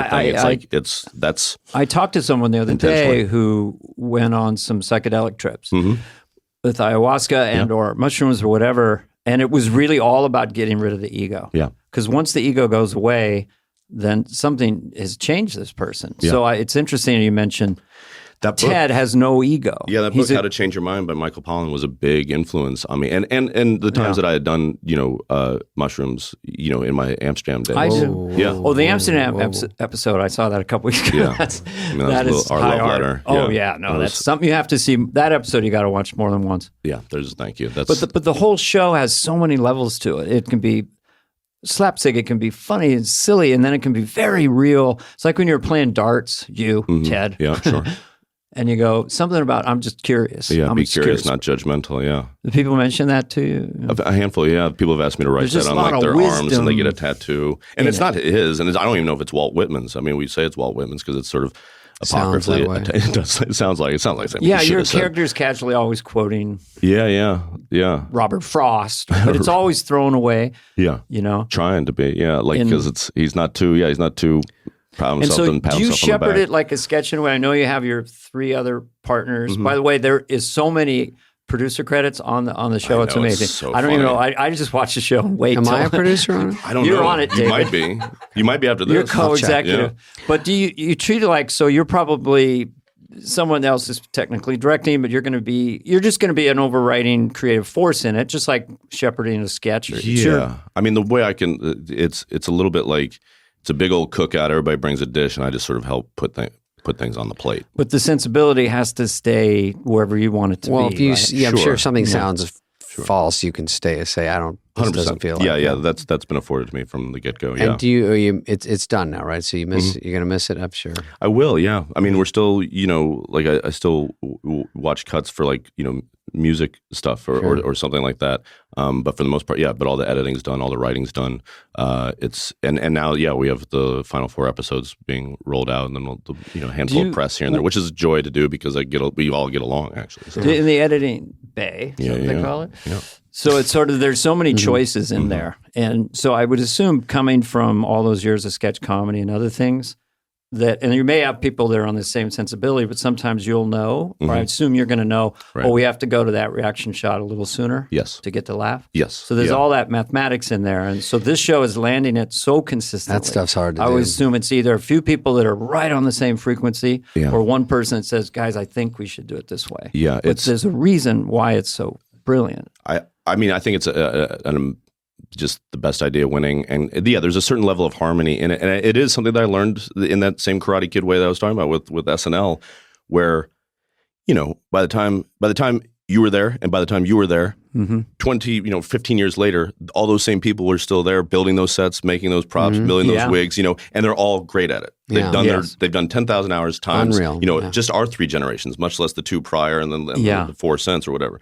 And like, I was like, okay, my sketch got picked. I'm going to go into that room with the heads of each department and just let them know what the sketch is about from my perspective without pontificating, without being condescending, and just let these geniuses do whatever they want to do with it. And then we have done that with this show, like where and if you leave a little space for the people to create behind the camera and in the office and in marketing, whatever, to lean into this show, the same space and grace we want to afford the audience as well, I think a lot of people feel more ownership over it. Yeah, they're good in their job, and you let them do their job. And if you hire good people, I like to not worry about some things. I like to kick it somewhere and say, you know what you're doing way more than I do, and you come in there and try to boss them around. It's nothing like someone handing you something good, and you get the credit, basically. And I get the Robert Smigel was out for me, and Bonnie Terry Turner.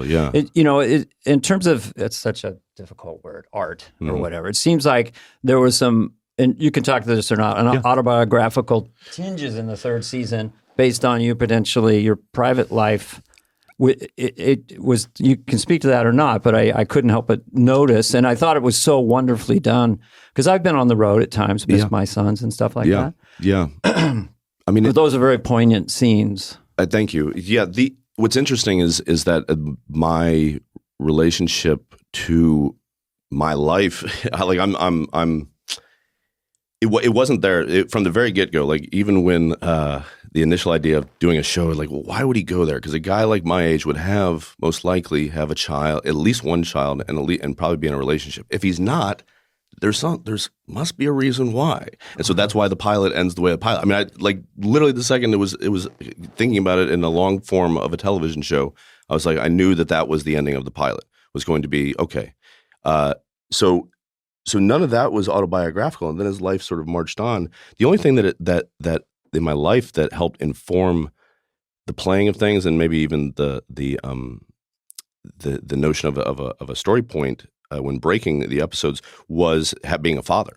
And so what that's like to be away from your child, because, Otis and Daisy were, the season 2 and season 3 were in London. So I wasn't away from them, with the way we split our time with our children, it's a week on, week off. So, but I was always, they don't do overtime in the UK. So I was home. I was able to be home for real? bedtime. Nice. Yeah. So I was like, they literally afforded you the opportunity to make a living. I know, right? Yeah. And so I didn't have to. Luckily I've never had a parent take their own life. So you just kind of like have to do the acting thing of like empathize with someone that has gone through that or has been forced to go through that based on the decisions. And so, it's, I understand people conflating the two. It's a good answer that it's not maybe people are reading in a bit. Well, it's a place to go anyway. Yeah. It's what would naturally happen in these things, because so much of it for me is like what happens when, if you haven't broken up with someone and you haven't been broken up with, then there's a whole bunch of music out there for you once you do. There's a whole bunch of movies and TV too, and whether you're on either side of that thing, and boy, you think you like songs now, they're going to get you through things and make you want to jump off a roof and think you can fly, or the opposite. It's a compliment to your acting too, when you have that little soccer field, the Lego set, you're missing your, or just the little references to FaceTime, or my son's here right now, or there's where his flight is. All that detail is so. I mean, that's just also having friends that go through all these things, and you just keeping those things in your head, heart, and soul, and letting them bang around there. Then at some point, when they come out, they come out. I think about, I watched the it's not usually conscious. Like I watched the audio commentary for Godfather. I think it was either 1 or 2 just recently, and it was talking about how he made Godfather 1, and then everybody loved it, and he's like, "Do Godfather 2?" He's like, "I don't have a Godfather 2." He's like, "I don't." He goes, "But I forget the line the studio head had for him. It's like, you found out the formula for Coca-Cola, and you won't make any more bottles." Like, it's such a great line. And he had this separately. He had this idea about a father and son story where you show the father and son contemporaneously when they're at the same age, and then that came down. He remembered that, and that became Godfather 2. And so it's like these things going on in the world and life, are one thing, but it doesn't necessarily mean it's their time to show up. Christopher Walken hasn't showed up to say the lines yet. And so you're kind of like, all right, well, here it is all at this time. And so like I said, is it because one of our Lornisms that we remember is he said to me once, "You never leave a hit." So with Ted Lasso, is it not in your mind? Advice, is it done now?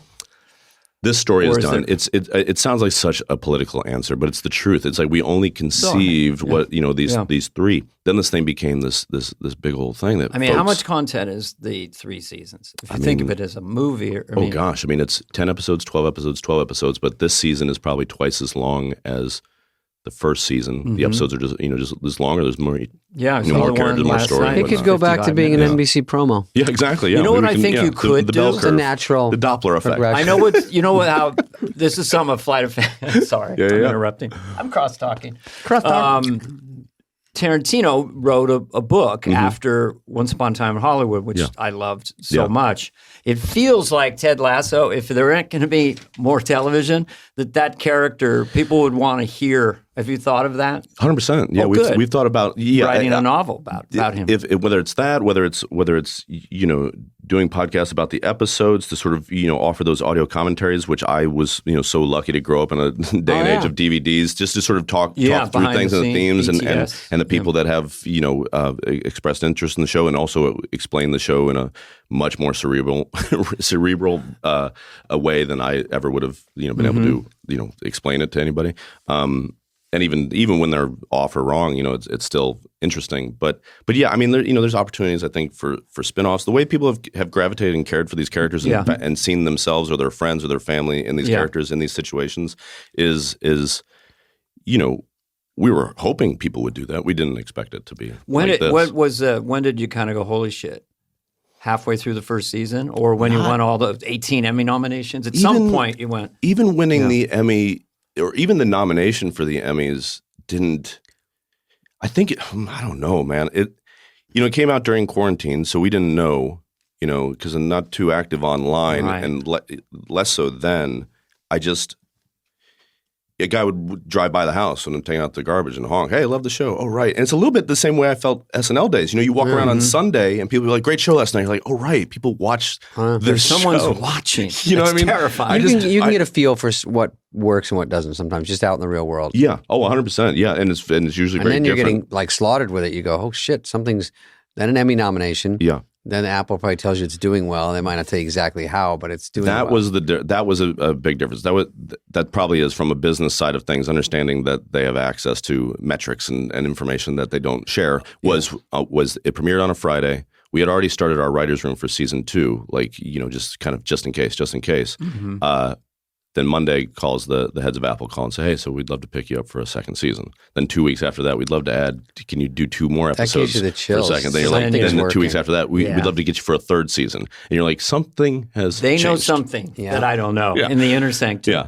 But that anecdotal thing of walking around became more clear, because season 2 we're in lockdown up there in London, so we started going to things later. Yes, we were winning these awards, but then you feel like, is that just inside the bottle or the bowl, the showbiz box? And which is lovely and flattering, and also a little something you keep. I don't know about you guys, but you keep a little bit like. Well, you don't want to jinx it. Yeah, 100%. You're going to kill. Do season 4, it'll crush. Exactly. Yeah, you don't want to spook the muses, and so by the time we're going back there to do this past third season, all of 2022, and getting to take the kids to like football matches and stuff, and have people calling us coaches and being excited to see us, and like that.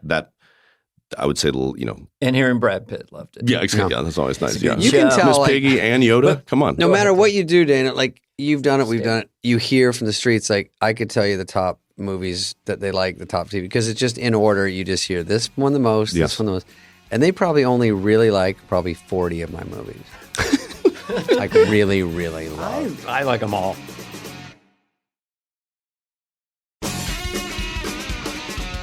I want to ask you a question. So you come off. Why did I add that? I don't know. We have editing capability. Get rid of anything I say. This is what's curious to me, is because I came off like a rocket. I've never had anything because of this. 30 years later, I'm having a little bit of a moment in Hollywood. Nothing that anyone would know about, but I'm getting more things coming at me.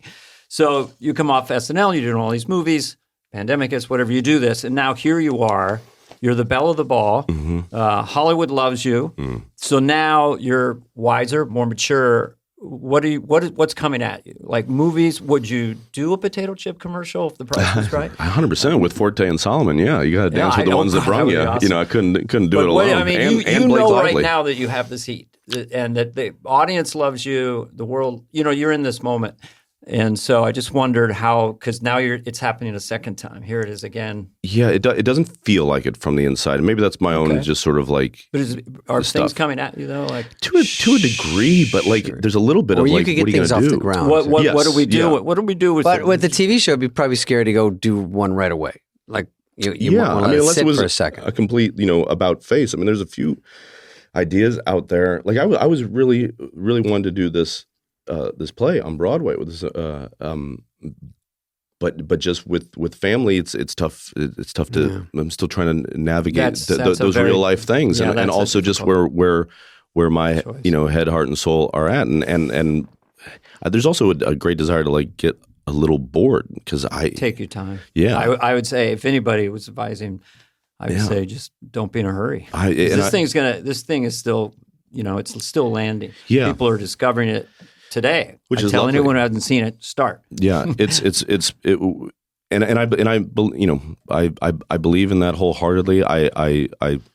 What I truly love is seeing the way all these great people behind the scenes, in front of the camera, the way that their lives have changed from it in a way that I was afforded an early glimpse of that with being hired by SNL. That changes the way folks that maybe weren't supportive of a child taking a path in the arts. Mine were, luckily, but it changes the game there. Where it's like, my son, just works on Let's Last. Just anything on it. Especially if one of their first things is a hit. Like, it's also scary because some people, like we used to talk about, when you go on Friends and you're a young actor and you're on Friends and you don't.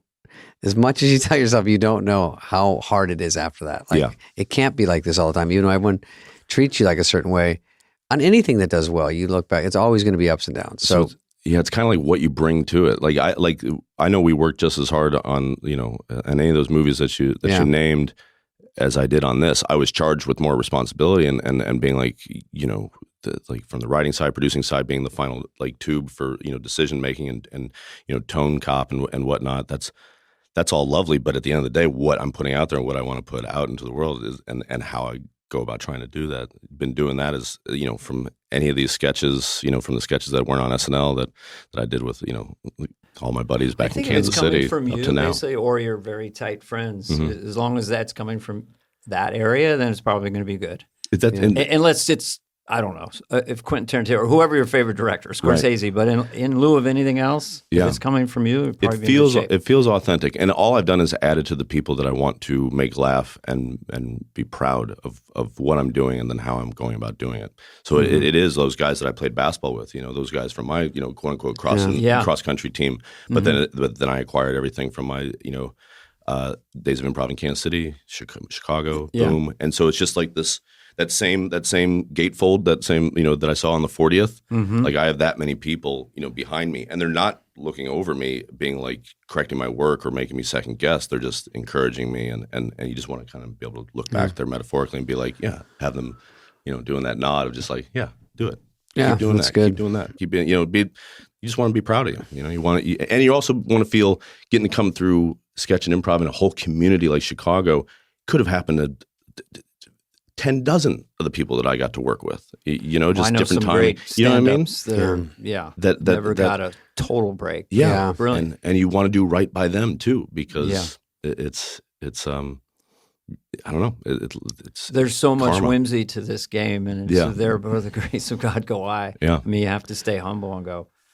I love Paul Newman for that. He was my favorite celebrity because one they would go, "Oh, you've raised $500 million from your spaghetti sauce." Yeah. He goes, "I wish I'd kept the money." You know, he didn't want to be put on a pedestal. Yeah. And the other thing, how'd you do it? I could give you 1,000 answers. Just plain dumb luck. Yeah. So just those two things. You asked about movies that were huge influence. It's not a comedy by any means, but a big one that shows up in Ted Lasso all the time was Color of Money. And you know, in 1986. So like between my age of 9 and 11, I watched these movies that I'd go to theaters with my dad. Things that are R-rated. You know, like movies are everything. They like everything. That the mental, the male mentoring in that movie. Like of with Color Paul of Newman Money and Tom Cruise is like, and Tom Cruise after ladies and gentlemen, Top Gun, Tom Cruise, well after Risky Business and All the Right Moves and all that, but like now he's like a bona fide and he's incredible in it. He's like, that's when you don't hear enough about Color of Money was a killer. It's because Scorsese has so many good ones, but Color of Money, I love that movie. I was talking about that. Ed Norton and I saw him recently. We were talking about the movie, and I thought I was going to get laid into when he started talking about Scorsese because that guy knows. The guy's done the thing and forgotten more about movies than I'll ever know. Yeah. Like, and he brings up Color of Money. I go, I was so ready to geek out. Be like, that's my favorite Scorsese movie. And a lot of it has to do with the way I saw it, but then also those performances. Yeah. I recommend people to see that movie. And then if you love it, then go back and watch The Hustler as like a prequel. Yeah. Because Jackie Gleason. Is that Jackie Gleason and Paul Newman? Yeah, where he plays Fast Eddie Felsen, the same character. Same guy that wrote the novel, Walter Tevis, who wrote both books. And I like pool hall movies. I do like, too. Rackham. We were going to call this podcast Rackham. That's good. For real? After you do a punchline, you go, Rackham. There you go. And then just have a transition with the sound of the balls. Rackham. Because there's a mystique. There's a mystique to people that can play the piano really well as adults that you've never seen play piano, that are really good at Jeopardy. Yeah, and pool. Like if someone's good at pool, you're like, especially if they didn't grow up with money, they didn't grow up with a table in there. Like, how do you get good at pool? The way they do the chalk and the way it goes perfectly on their hand. It's just like the math of it. They made it look cool. It's so complicated, pool. But the dramatic movies affected me in 2001. I wasn't everything watching Jonathan Winters and stuff. Those things, right? I wouldn't say, could I do that? It was just blew my mind. Yeah. As art, and the Beatles, of course, Pink Floyd. Tom Hanks and Michael Keaton movies, like where they're they're funny 15% of the movie, but it's like they're carrying this dramatic narrative. Like Mr. Mom. Mr. Mom Michael Keaton. is incredible. Mr. Mom is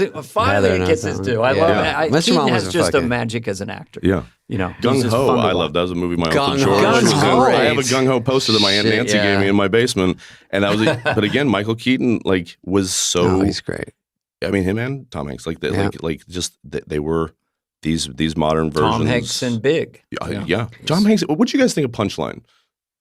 That was your world. We knew someone who trained him, Barry Sobel, as a stand-up. I thought Tom did a great idea. I mean, he did a great job. Yeah, it's such an interesting having. I guess one that we could talk about altogether is Studio 60. Like when someone makes a film or television show about your world. Like we're very blessed to have a bunch of the football soccer community having taken us under their wing and embraced us in a way that again we weren't jockeying for, but the fact that we got it authentically and organically really floats our boat. Yeah, we're very, very pleased about that. It's hard to make a movie about stand-up, know. I know. And I think Distance Running, there's never been Chariots of Fire, not really difficult to capture that. I think usually there is the meltdown and then the mic feeds back. Yeah. And the comedian has a meltdown. Yeah. Which, of course, Tom Hanks is a brilliant actor, played it perfectly. Yeah. But I've never seen that in a Well, they also have locker rooms at the Improv. The comedian turns and then there's a squeak. And wasn't there a locker room? Yes, there was, yeah. I mean, I think people would say Taylor Negron dressed up as a nun or something. What he did for the show? Yep. It did it as well as anyone's done it, but it's hard to do it. Like if they talk about doing a dramatic show about a sketch show. Yeah, like Studio 60, SNL like when they did. I love the pilot, and then Studio 60. Yeah, it's just tough to capture that. That was all I watched. Yeah, it is. It's very. It is. What are the movies tricky. you revisit now as a Pulp Fiction's a big one. Like Pulp Fiction. I think Die Hard is early perfect. Quentin. What'd you say the second one was? Die Hard. I think Die Hard. I think movies you can watch again. Like when my wife and I, it's. We watch a lot of Redford. All the President's Men. Of course. We watch 3 Days of the Condor. Yeah.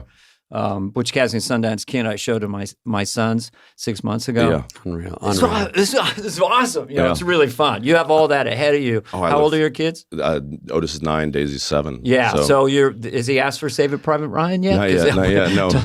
But I do show them. I mean, Ryan. I remember my dad taking me to see Beverly Hills Cop in the theater. I saw that movie in the theaters with my dad. Not supposed to. F words all over the place. Yeah. Nudity. You never forget that. And never forget it. And it made me I wanted to be Eddie Murphy so bad. So bad. I and more so than like Chevy Chase and Fletch. I loved Chevy Chase, but Axel Foley really knocked my socks off in a way that still does when I rewatch it. And they're coming out with a new one, right? Or is that? I guess, but we'll see what happens. Yeah, but at least we got that. I loved Animal. Animal House was my R-rated one. They showed the girls TITS. I know it's heavy duty, and it was pretty great. What does that mean? I don't know. In the middle of the movie, I go, I have a boner. It was so illicit, so nasty. And Monty Python. Monty Python was I was pretty young when we snuck Clockwork Orange. Yeah. That scared me. Saw The Longest Day when I was 7 in the theater. The black and white World War II film. Yeah. Shouts about, the ships come up. Sorry, I was a little broken German there. Did you see The Fabelmans, the Spielberg one? I haven't watched it yet. I watched it on the plane ride. What do you think? I loved it. Really? I mean, it is Spielberg. It's Spielberg telling autobiographical his story, but just his love of movies and having children that are falling in love with storytelling and getting to see their mom and dad do it and so much I feel of and I understand the laments of over nepotism, but so much of it is seeing someone do it and see them enjoying it or seeing the way people enjoy them. Yeah. I nothing that I've purchased or have been given on a plane will move Otis towards wanting to do what I do for a living more than him probably seeing people give me as many high fives as they do when we go to a soccer game or anything. Yeah, when they're happy to see when people are happy to see you, joy. They're being polite and begin because of the themes of this show. They're like, I mean, it's something that how often have we had the opportunity for people that work in comedy to have people take them aside and be like, I discovered this. I watched this when I was going through this, and it helped me. That's the thing. It's like if you were famous for, I don't want to pick on Porky's, but it's something like that, sure. like a hard R weirdo movie that everyone loved. But with Lasso, TL, Teddy. With Teddy, the people are going to be emotional about it because it touches everything. Yeah, Hannah gets that a lot. The woman who plays Rebecca, just the amount of women that come up to her and just like, you are playing me. Yeah, she's a force of nature, obviously. Yeah. So the thing I was going to say earlier about the writers, we let all the Brits anglicize things. Every now and then do we push back where it's just like car park versus parking lot or saying tie instead of draw, and some of those things drive people crazy, and I understand that. But that's just this is the phrase that I would always use just so folks in Kansas can get it. So you're trying to get too much in the weeds of the politics of, you don't want to lose the crowd because I think if your dominating emotion is confusion, then you're that much further away from either being happy or sad. You talk like Ted Lasso sometimes. Yeah. say that again. Or vice versa. If your dominant emotions are, I like your confusion. Your dominating emotion is confusion. If your dominant emotion is confusion, you're that much further away from making an audience. If the audience is confused, then they don't know whether to laugh or cry at a given moment. So you kind of try to give them breadcrumbs. That's me during Tenet. And that's nice. Exactly.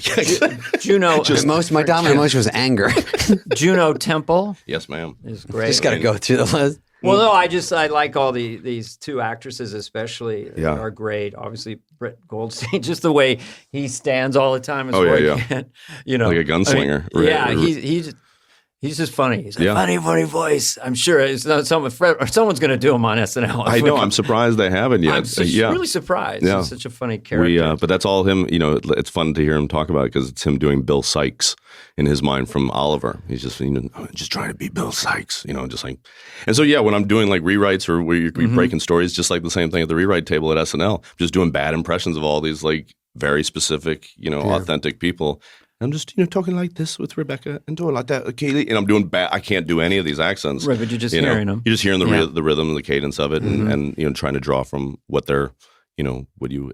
And when did you decide? Life experiences. Sorry, one more question. One last one. When did you decide that you would use R-rated language? Was that pretty early on? Yeah, because you kind of use it, you don't lean on it, but all of a sudden it's like these fucking cocksuckers. Mostly from him. Yeah, but that's an interesting. It dynamic. Was. I 100% didn't want to use it myself. I didn't want him to be. All those movies that I sort of got. And I was making these choices, for the reasons I made them. The movies that I was doing and the characters I was playing, a lot of them were cads, guys on the make, like trying to get girls and whatnot. Like Dick Fuel. Yeah, exactly. Like he just wanted respect. He just wants respect and a paycheck and a good lunch. But then. So I knew that lay on for me. I didn't want to be bawdy, and I didn't want him to swear. If he did, it was only I think he's done it once every season. But everybody else, it's like, that's just the world, as it is. And so we just wanted to. It just works. Apple never fought it. They didn't want us to use the C word. So we there was a monologue we had. It's thrown around in England more. I mean, it's like, and that was the whole premise. It was like, we were even ready to beep it, but it was May, the woman who owns the bar, uses it very casually, and in reference to Ted when the C word. And just Ted and Beard's reaction to, whoa, hey, she's like, what's the big deal? And just her going, no, you can use it in a bunch of different ways. And she goes through a bunch of different ways. It reminds me a lot of like when it ended up not being able to use it because Apple was like, nah, we can't use the C word. I was like, all right. Remember Schneider's stand-up bit from days gone by of the word dude? Yeah. Is that great, that idea of... I like that you remember that. Oh, yeah. That was you were on that special too, I think, right? Was that the young comedians? Yeah. That thing got a lot of play. You're in a closet with a knife. Yeah. Dude? Yeah. Talented. Rob has some really good rhythms. Dude. No war. I mean, come on. I didn't know it was BYOT. I didn't say it on the ticket. Hi, Rob. No, that's my joke. Calm down. This is mine. He's doing me at the U2 concert. Oh, what is it? Bono's yelling, no war. No war. I'm saying no more. You're saying no more. What is he saying? War? Sorry. I don't know. I didn't know who the fuck is singing. I'm supposed to read his lips. Am I booging you? Am I booging? I don't mean the booging you. Didn't mean to boog you. That's a bad Bono. What's your brain candy? When do you want to calm down? What do you do? Take a walk? Do you watch I do. You watch the best of David Spade? Yep, still. Do I have one? If you don't, you do now. I do. I'll play. The last few years has been pinball was one for a while, but those are tougher to move around, right? Yeah. So playing video games, like playing Fortnite with like friends, and just turning my brain off and just focusing on that. And then a thing that I got into over the last I'd always been into it, but over the last 6 years basically was like magic, like just shuffling cards. I just find it very meditative, and a lot of times when in situations where I have to do as much, listening and thinking as I do talking, I'll usually have a deck of cards on me because it'll keep me from, pulling out my beer. Yeah. You just practice shuffling. And or just kind of like doing like little sleight of hand moves. And I don't really perform magic for anyone. I'll do it for like friends after a couple beers or like my kids if there's just like a deck laying around. But I've never been one to be, hey, you want to see a trick? I haven't. What should you do to relax, David? I don't know, actually. I haven't been relaxed in 30 years. See, I envy that. I wish I could. I know before I die, I know I will dedicate more time to like trying to play the piano. I've done it throughout my life, and then something always. But it's just that desire to want to run before I can even crawl. Yeah, it's so hard. Piano's tough. I have an electric piano too. I'm just banging on it all the time, but I don't, But the guitar, if you get nylon strings, get a small guitar, just learn. Because it doesn't rip up your fingers. Yeah, before you get the calluses. So you get a clear note rather than it's all mushy. Yeah. Learn 5 chords, G, C, D, E minor, and then you can play 100 songs. Yeah. No, but it's really simple. Just it's mostly the right hand. Is Smoke on the Water still the go-to one, or is that too old? That aged you so hard, Spade. I don't even know what it is. No, that's a Deep Purple, isn't it? I'm young. Don't act like you don't know what Smoke on the Water. Don't make me the old guy. You probably know what it's about, too. I would do Come Nirvana. Come and get some. As you get some. I got come as you are. I've always loved Nirvana. I was right in the sweet spot. Yeah, me too. And I was older, but still thought they were brand new. But I listened to them a ton before doing this season, for one reason or another, and Otis was playing guitar. Him and Daisy take these like lessons, do this thing out here called Kid Row. Oh, okay. It's lovely. It's like School of Rock, but they just call it. When you're young, name. you learn so much better. And I bought I'm left-handed, even though I don't play guitar, but I would play air guitar left-handed. Like McCartney, so I bought exactly, or Kurt Cobain. So I bought like a guitar and Otis and I took a lesson together. He was already better than me, and I was slowing him down. And I'm just like, even playing Smells Like Teen Spirit, so hard. So difficult, and then even if you play the simple version of it, like it hurt my fingers. I couldn't drums are a much more natural fit for me. I have better limb separation. You could also get a maple neck Strat and have them. That's a bird. David, this is inside baseball. It's a Strat. Caster. The nylon strings was a mind blower here because I was like, oh yeah. But you can hear also with very lightweight strings on an electric guitar. You could play bar chords with that. Really, but it's simple. Still hard. Yes, it's like Teddy. It's impossible. Even people that just do it noodling around make it look so easy. Well, next time we hang out, I'll show you a couple. I'll show you just a D chord and then a bar. Just bar, 3 notes. I'll bring a pinball and then machine. You'll be like, I'll take a nap. We have a little farm up north, and I want a room with pinball machines in it because. It's worth at least having one. As a kid, they were huge. I've not played it in a while, and a pool table. Jason Sudeikis was our guest today, and he, in summation, it's the left brain. Lived at Burger King. He's one of Kansas's favorites. He had a very small room at the Paramount Hotel. A small room. We don't normally sum up. His next thing is going to be something with low pressure. He might remake The Godfather or something. Yeah. Our guest has been Jason Sudeikis. You were great. I saw your car is murdered out, by the way. Not bad, huh? Yeah, not bad, guy. The jet car. I wanted to look, like a Batmobile. It looks cool. SNL all-star, movie star, and now a global live streaming star. I don't know. It sounds like a new one. I mean, I said star 3 times. Yeah. It sounds like a nice resume. I just wish you all the best and take your time and have fun. And I'm one of those people that was really affected by this show and just love it. Just really affects me. I was affected by makes COVID. me laugh. By COVID, David, we're going to work on you. David's a work in progress. No, I'm not. Look, I took notes. No one works harder than Thank you, David. Justin. What's your name? Justin Thoreau has been our Jason Justin was guest. last time. Billy Sudeikis was here today. Who Neil plays Sedaka. Tedward Lasso. I think Bill Sudeikis wasn't he like a baseball player? If I remember correctly. Sudeikis, is that Greek or what's it? Lithuanian. Litha who? Litha what? Litha who? You know, I go away, I stand quietly. Lithuanian.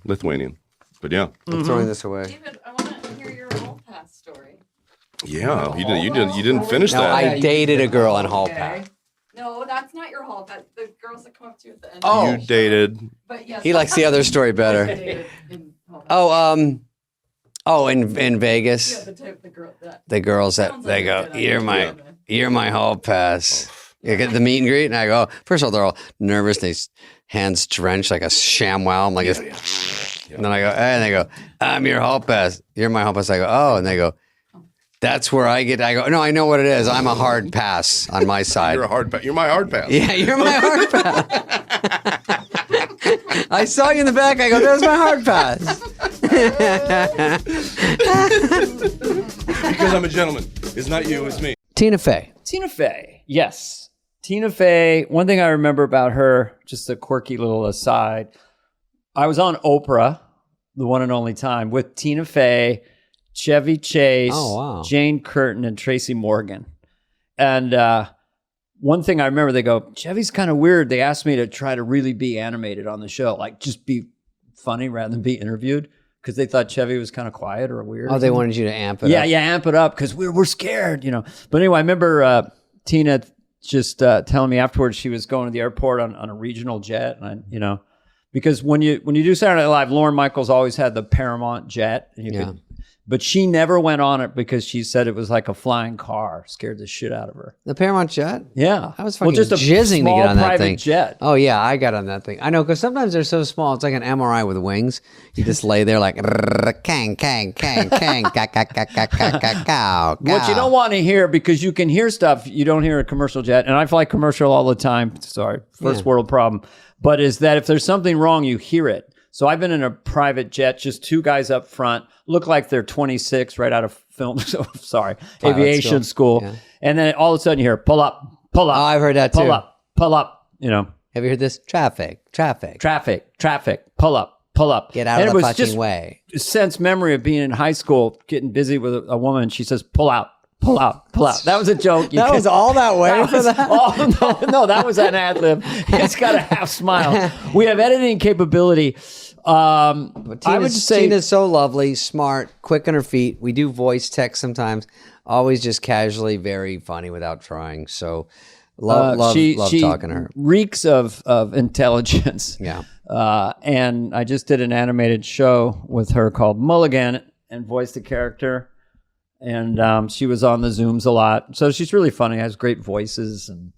And of course, her Sarah Palin moment historically as a match between a person and a character was, maybe the top political match. I did Perot, but I needed a nose and ears and stuff. But she was like... And now you look exactly like Perot.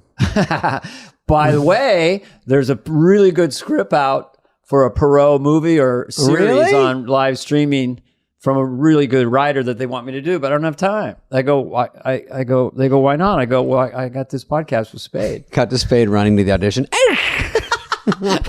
Can I finish one time? It became James Brown at the end. Can I finish one time? Ha, ha. All right. Tina Fey, let's chat. Tina Fey, the one and only, the lovely Tina Fey. Enjoy our conversation. Thank you.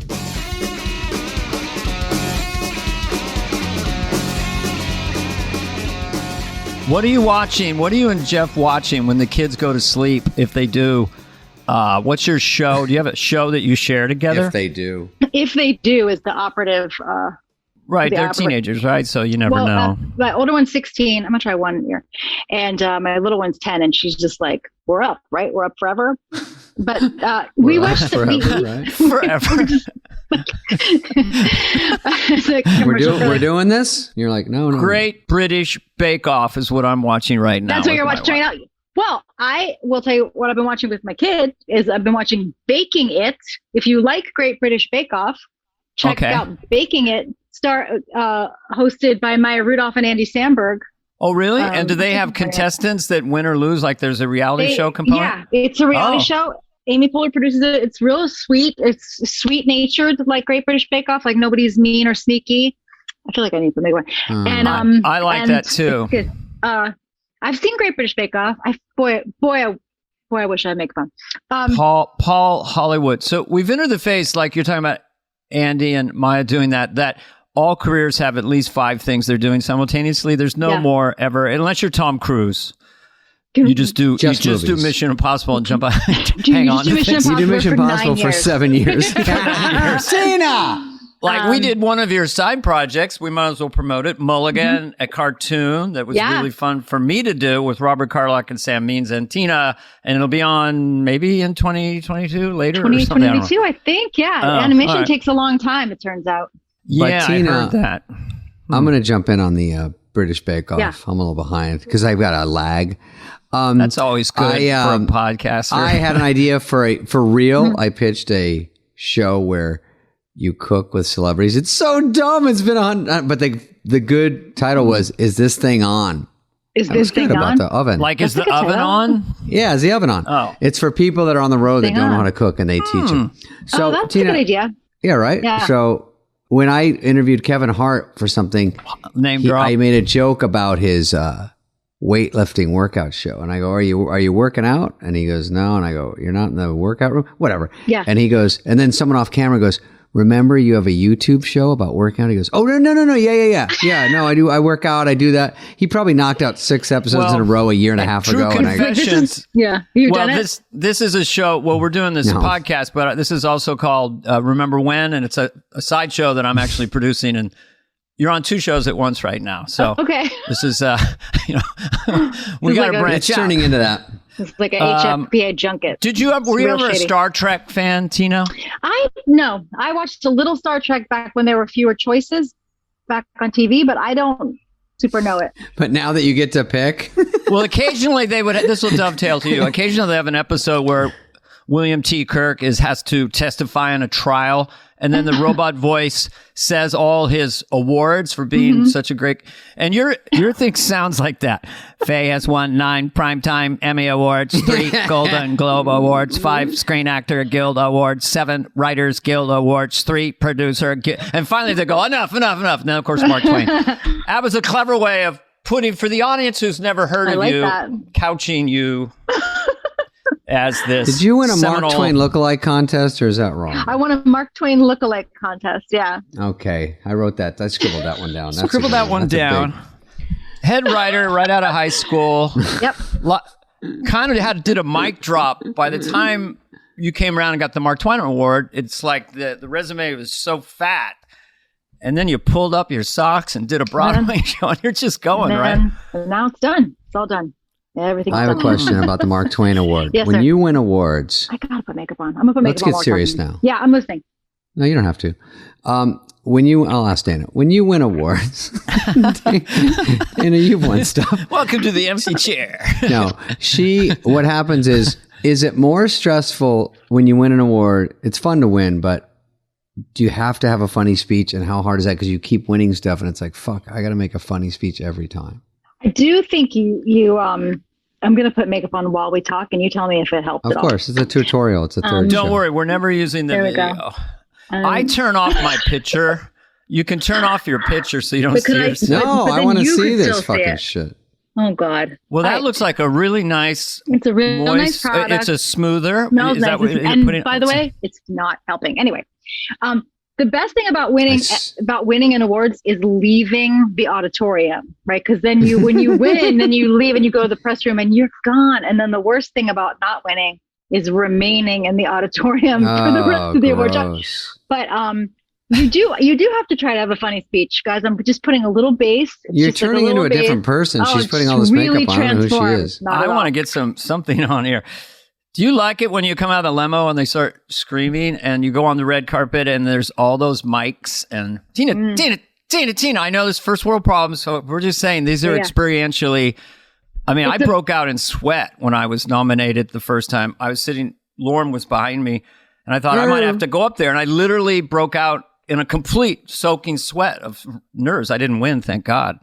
And what Nickelodeon show was that? Slime. You know what? One time, because we were just thinking about, like, you're talking about, do you have to give a funny speech? One time at SNL, like Steve Martin had stopped by. He wasn't hosting. He was like there to see Lauren, and I was a writer, and he had just make everyone nervous. So think of that's like super nervous. And then had just been on Letterman the night before or something, and I was like, oh, hey, you were so funny on Letterman.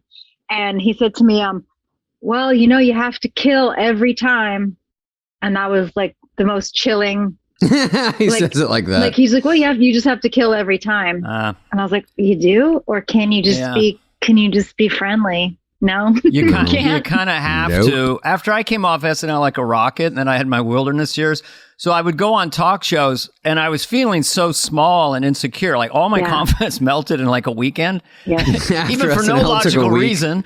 But then I had to like come out. I emulated Martin Short, where you come out no matter what's going on, like you're a star. Yeah. Because otherwise I would, and I had to sit up. One time I sat back on Letterman. And it's just the souffle went down. I had to be in performance mode, but I would think you wouldn't have to do that. But I'm kind of like a monkey puppet. I got to get the biscuit, I think anyone who they associate with comedy is like, what do you got? Like, you can't just go on there and be like an actress with shiny legs. Like you have to bring something, right?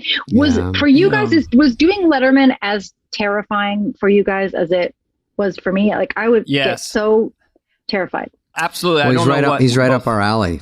I think that's the problem. Is like he was so the one. When I was watching it, it was sort of a different form of comedy, from loving Carson to going Letterman is a whole different vibe. And then if I could make him laugh, just that was the scary part, probably for all of us. It's so gross. You just want to make them laugh. It felt like David can see right through you. And I do think that he laughed a lot at not what I was saying, but at the concept that I was trying to land a laugh. And then he would have that great laugh. I don't think he cared what my joke was, but he loved the idea of a comedian. And what I would say to myself, for what I said a second ago, when I was in the wings looking and seeing him there in the audience, I would say to myself, don't give this show too much respect, just to get me back to even, because David didn't want that either. But your appearances are, always seemingly very well received. And then you did the famous thing where you took your dress off. Like, that's just like one of those indelible, okay, no one's ever done that. Googling. I tried to go out with a bang. What was it? Your last? Was it his last Letterman? I sort of said to him, because I was trying to think of. I was very, very honored to be asked to be a guest in that late run of the show, and felt huge pressure. And I thought, well, maybe I could do a bit where it was sort of true, as he was the last one that was scary, right? Because everyone else now, every touch, I'm like, I'm not scared of Jimmy, I'm not scared of Steph, or right? They're all younger. I'm never on Kimmel because I'm never there. And so I just sort of did a bit about how this is this kind of lady dress with the tight thing in the heels. I'm only doing that for you. I will never do that again. I'm not going to dress up for Jimmy. It'd be like dressing up for my brother. So this is my last dress that I'm going to give it to you. All sexy. And I just took the dress off and gave it to him, and I had 1,000 girdles under it. It was not like a sexy Drew Barrymore situation, but a lot of spank.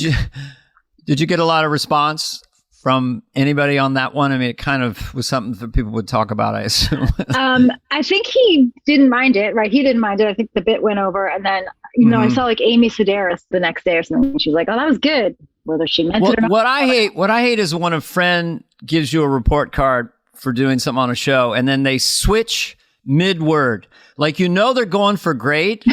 And then they dive to good. Hey, that was great. Good. I mean, I had a great. And then I hate when they switch. Just tell me I suck, but don't in the middle lean it out. Yeah, that was amazing. They go like this. I saw you in Letterman now. And they go, "Is that hard? It looks hard." And I go, "Why does it look hard?" Well, you make it look you hard. bombed. This one, they go, "Hey, you look like you were having fun." That's one. Blush. You look like you had a lot of fun out there. You know what, Tina? I feel like a non-visual makeup tutorial might be the future, but it might not. It might be my future. She's putting on blush and some rouge. That's it. One time at a charity thing a long time ago, but when Jimmy and I were still doing Weekend Update, that's how long ago it was. Jimmy. I think it was one of Smigel's benefit shows. And Jimmy and I went out and did some bit, and we did really badly. It really bombed. And I remember we came off, and Adam Sandler, who I don't really know, but I really love, he was up next, and he just looked at us, and he was like, he couldn't, because we bombed, and he just looked. He couldn't even fake it. And he just goes, good hustle. And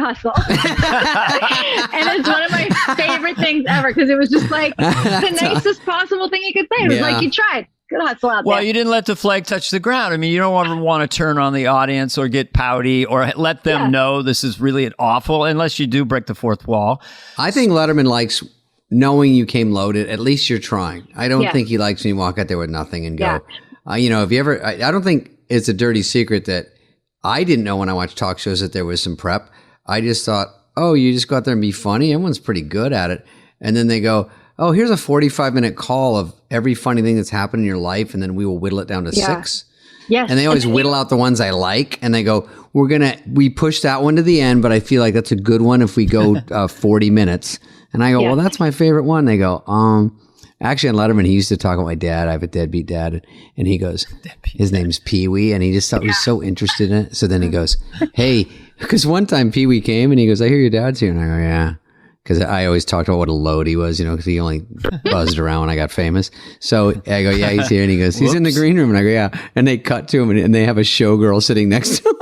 And they just hired a showgirl to sit next to him like an extra. And then he puts his hand on her leg, and she's like, hey. And I was like, don't make up stuff. Don't ad lib. What does a showgirl look like? I mean, what do you mean showgirl? Well, they had her in a whole headdress.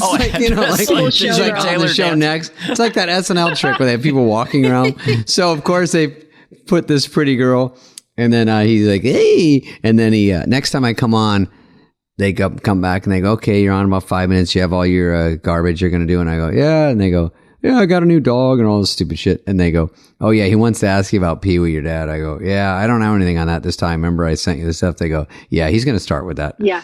And I go, well, so then they're like, I see Biff over there going, let's go. I go, well, what do I say? Gosh. So I just bought my dad I bought him a condo because he always comes up with investment ideas. So he goes, Davey, I got a great investment for you. I think I'm going to let you buy me a condo. And I go, I don't know. I go, that's an investment for me. And he goes, yeah, hey, they're not making any more condos. I go, I think that's land. And he goes, no, it's condos. I go, well, with that kind of pitch.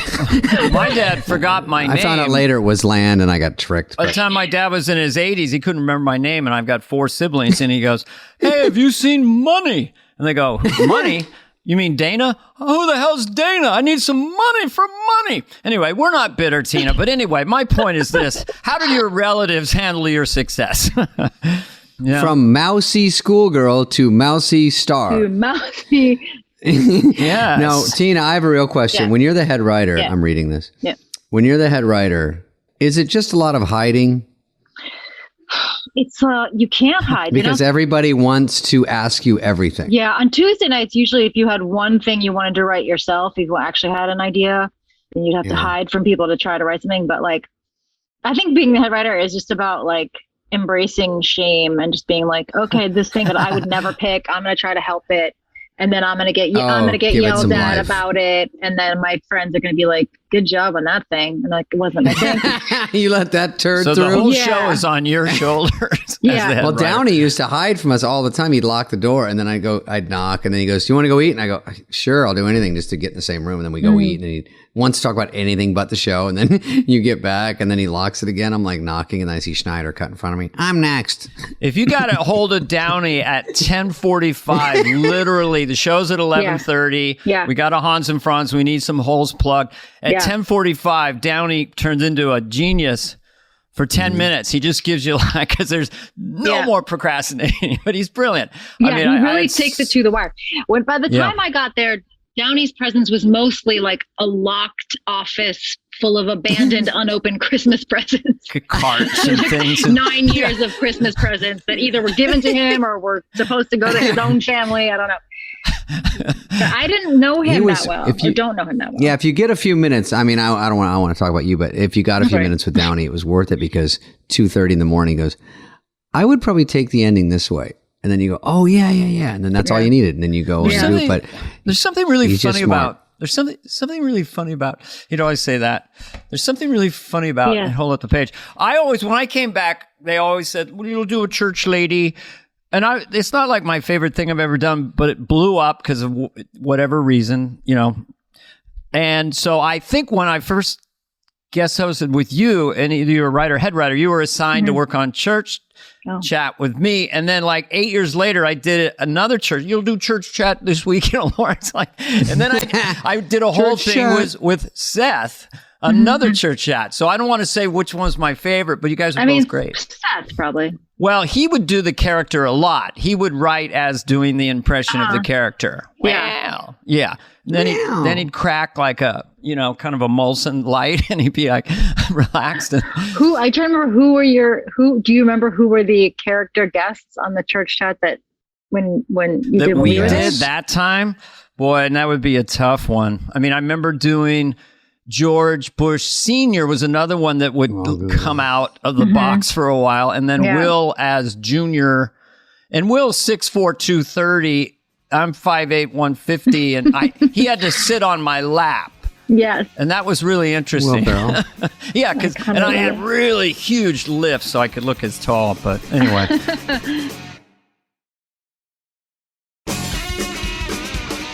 There's two lanes with you, obviously. The writer and the performer. Yeah. Which is, you're very unique in that way, I think. So these are the ones that I looked up, that I remember, but then I looked them up today.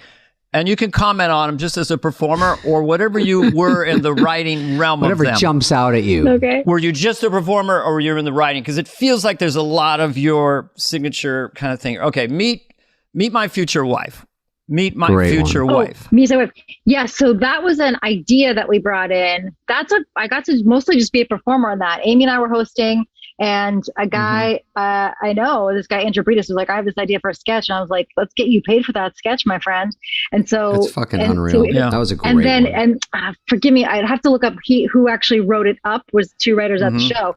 So that one was like a real gift.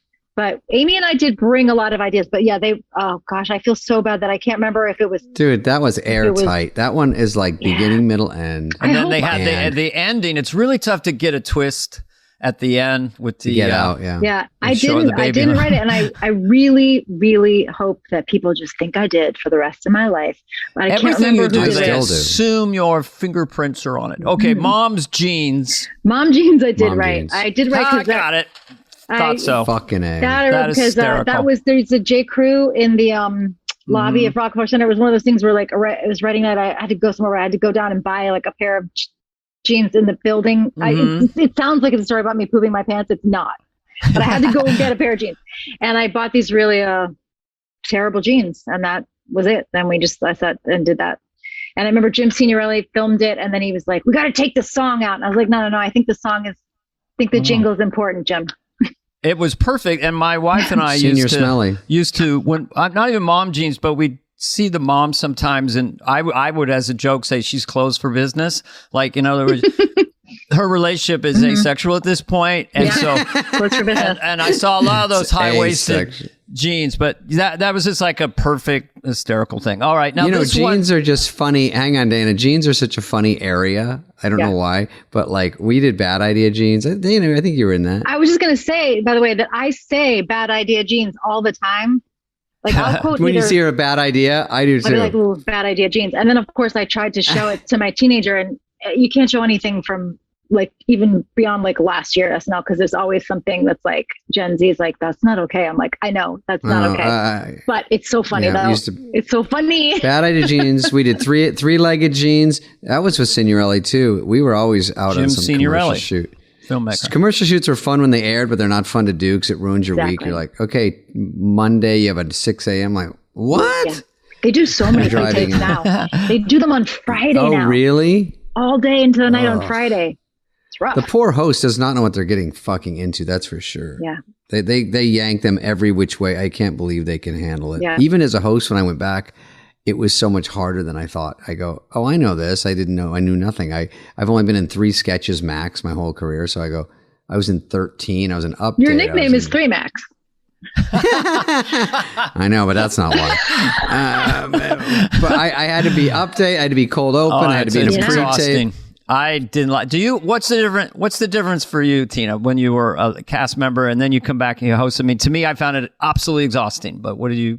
Yeah, it's exhausting, and for me, it was like, all the same behaviors that you swear you're not going to do as a host. You immediately are like super worried about the monologue, and like kind of like you get way more nervous, and like especially the first time I did it, like just nervous and like like really keyed up about the monologue, really tired, like it's all the things that.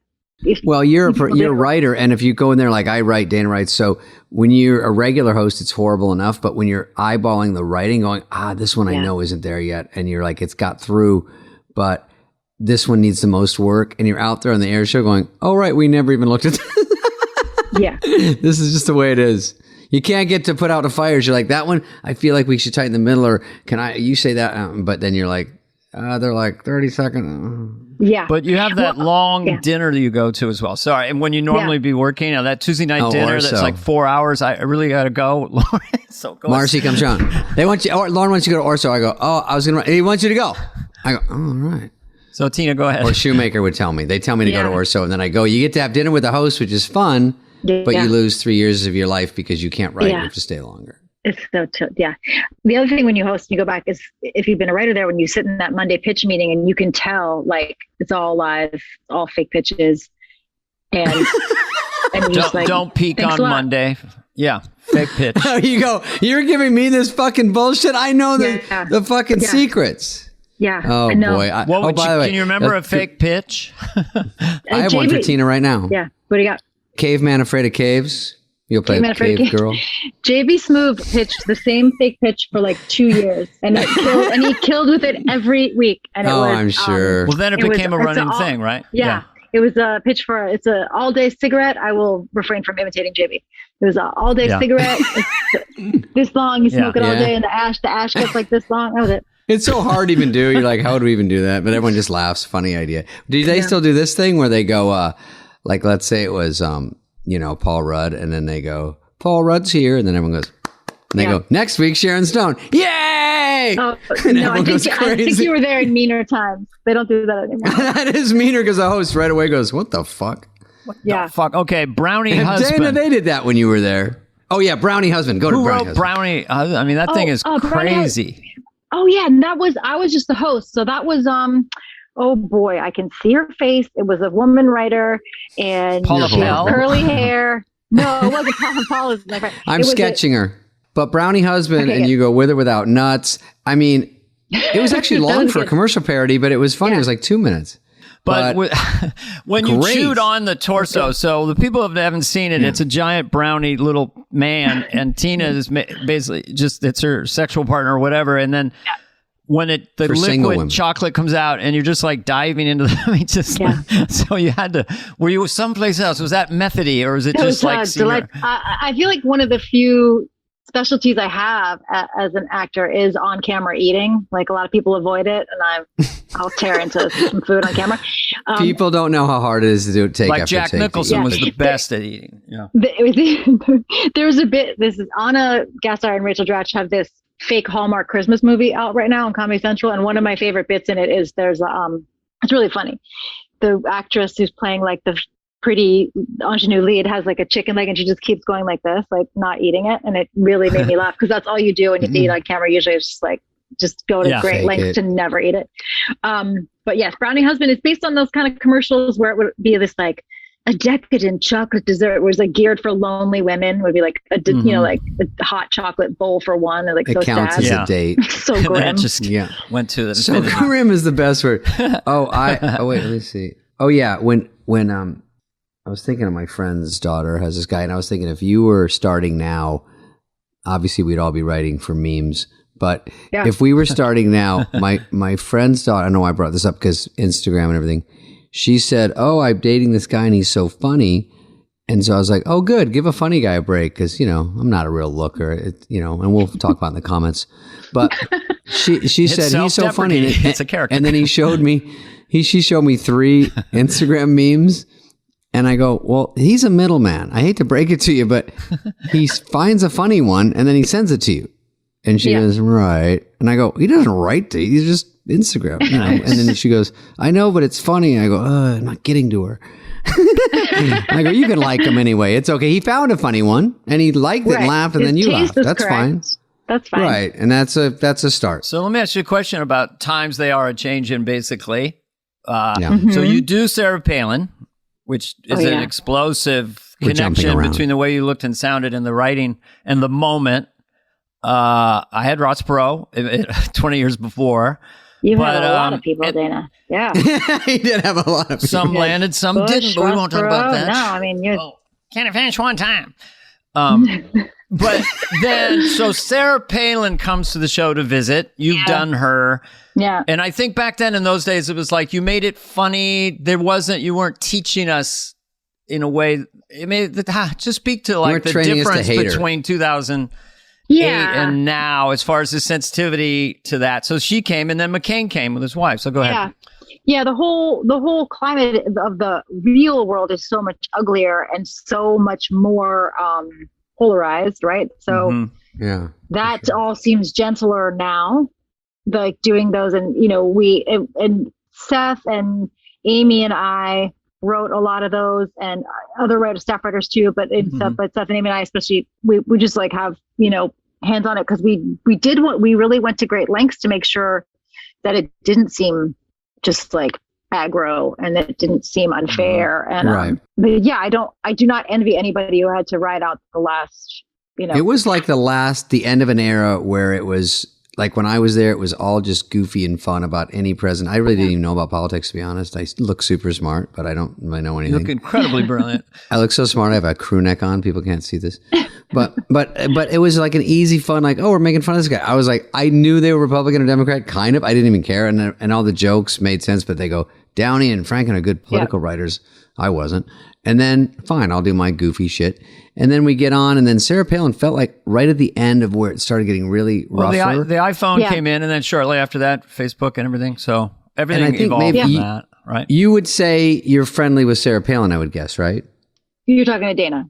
No. I mean, I feel like, we're not friends, but like if I saw her at something, she I wouldn't didn't be like storm ashamed. out. There was no... Yeah, there was no. She talked like a little smack afterwards. I think she had that maybe thing of like because people got to her and said, "Why would you let him do that?" Preaching to her base and forgetting that it'll get picked up. But no, if I saw her like on the street, I would say hello to her, and I think she would say hello to me. Yeah. I don't think I saw her. She was behind me in the press line at the 40th.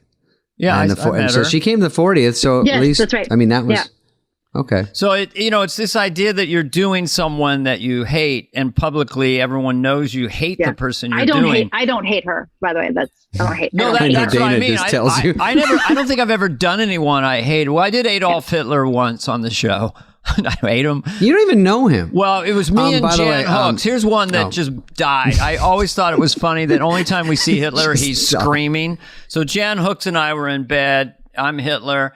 And she's real quiet. Wake up, Adolf. Wake up, Adolf. And then I just sat up in bed and started screaming, and just silence. Cut.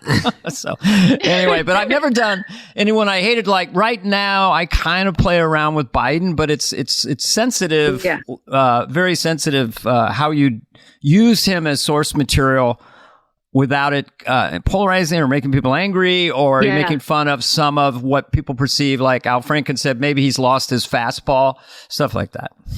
Yes, it's interesting. I do. But I think if it's silly, it's better, I think. Yeah, your Biden's good. Do it. We can do better. Come on. Here's the deal. This is America. Here's the deal. I'm not kidding. No joke. I'm not kidding around. I like when he yells. He gets really mad and then he whispers, because we need pipes. We're going to get them. We know how to get them. Come on now. I'm not kidding. So I think he's a funny character. I feel as long as it's funny and kind of abstracted and silly, maybe I can get away with it, but I don't know. Yeah, I feel like what you do, though, Dana, what makes you so great at it is because you get at the person, like the core person, and like what's funny about them as a person, as opposed to like people who, if you're writing from channeling your rage about their policy or how much you hate them, it comes out sour. Have you seen the new guy that's doing Trump now? I think he's amazing. Brilliant. Beyond, next level. Yeah. And I always thought that there was 1,000 rhythms. The Trump is one of the weirdest voice patterns of anyone. And James Austin, he has three names anyway. James Austin Johnson. He's amazing. Yeah. Amazing. That is like, And they have a funny hook with him now too, where they do bullet points of his nonsense, which is a great game where it's like he's rambling, but they put bullet points up like it's making sense. Yeah. And Scooby-Doo and many people. And then you see it switch, we're doing, Green Acres, a tremendous show. Everyone, she wanted to be in the city, and it goes on this and it's really good. It satirizes Trump in the way we were just talking about, that it's funny and you don't feel like you're trying to be taught anything. Well, you don't know for sure he hates him. We're just laying it out. And I think when an audience sees something they recognize, they're just so full of joy. They're like, Trump does do that, and then leave it to yourself too. So that's a perfect. It's also maybe easier. It's also maybe easier to do that now because he's out of office. Like everything seems so high stakes and stressful. I couldn't do Obama till he got out of office. I could tell the audience would tighten up. And then once he got out of office, I could do it as a white man, just something I like to do. I love the rhythm of Obama. I like the way he steps up. This kind of matter of fact thing he does. And I just do it all the time now.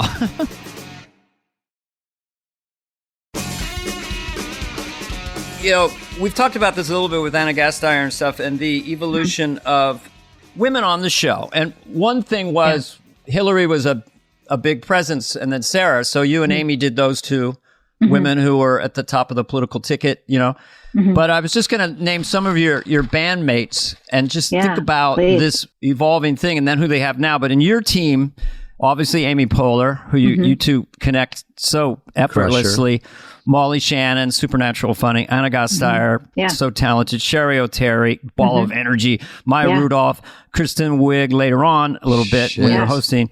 Rachel Dratch. And there's others, but it's just like... monsters. It's and pretty then amazing. The writers like Emily Spivey and Paula Pell and Lori Nasso and Sidney Caponera, there are a lot of strong.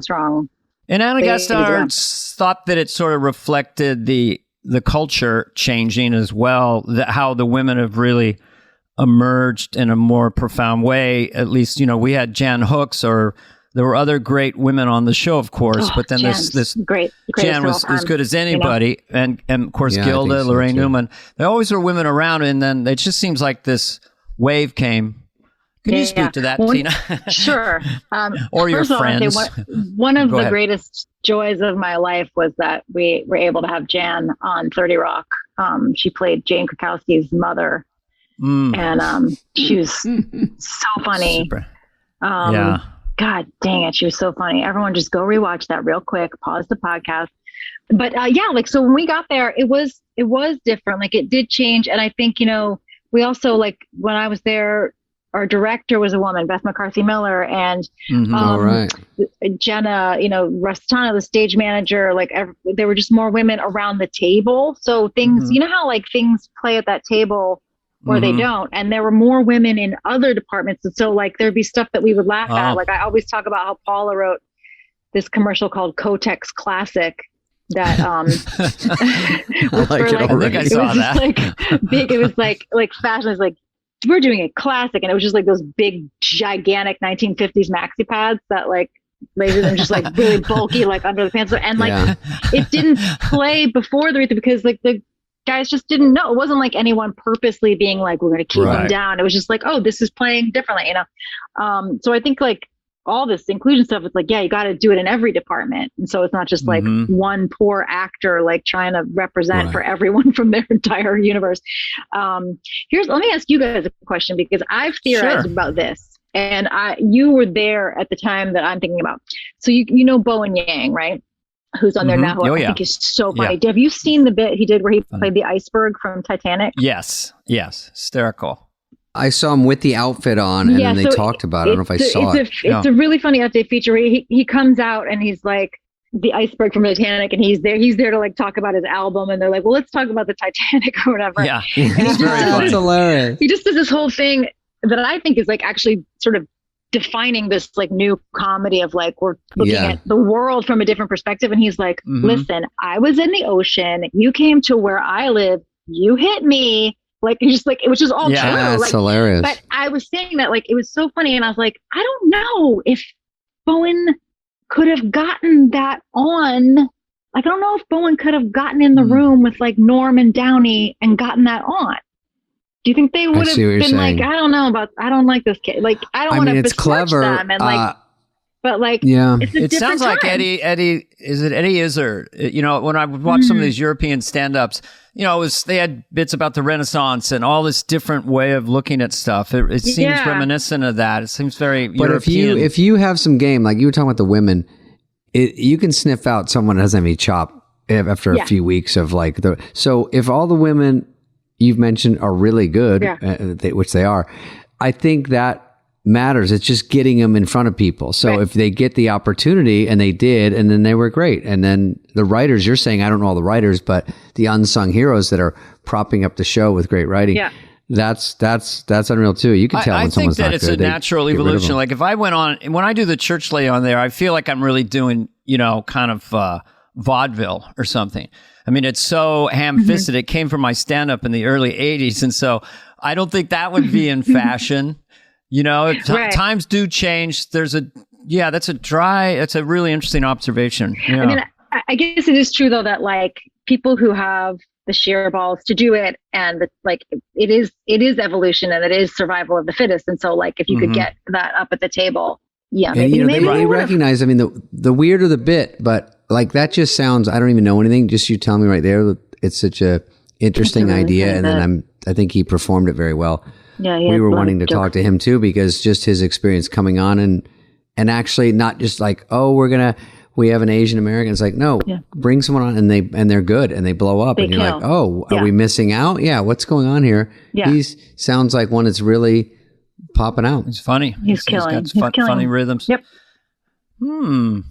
Hey, you were an improv group, right? Yeah.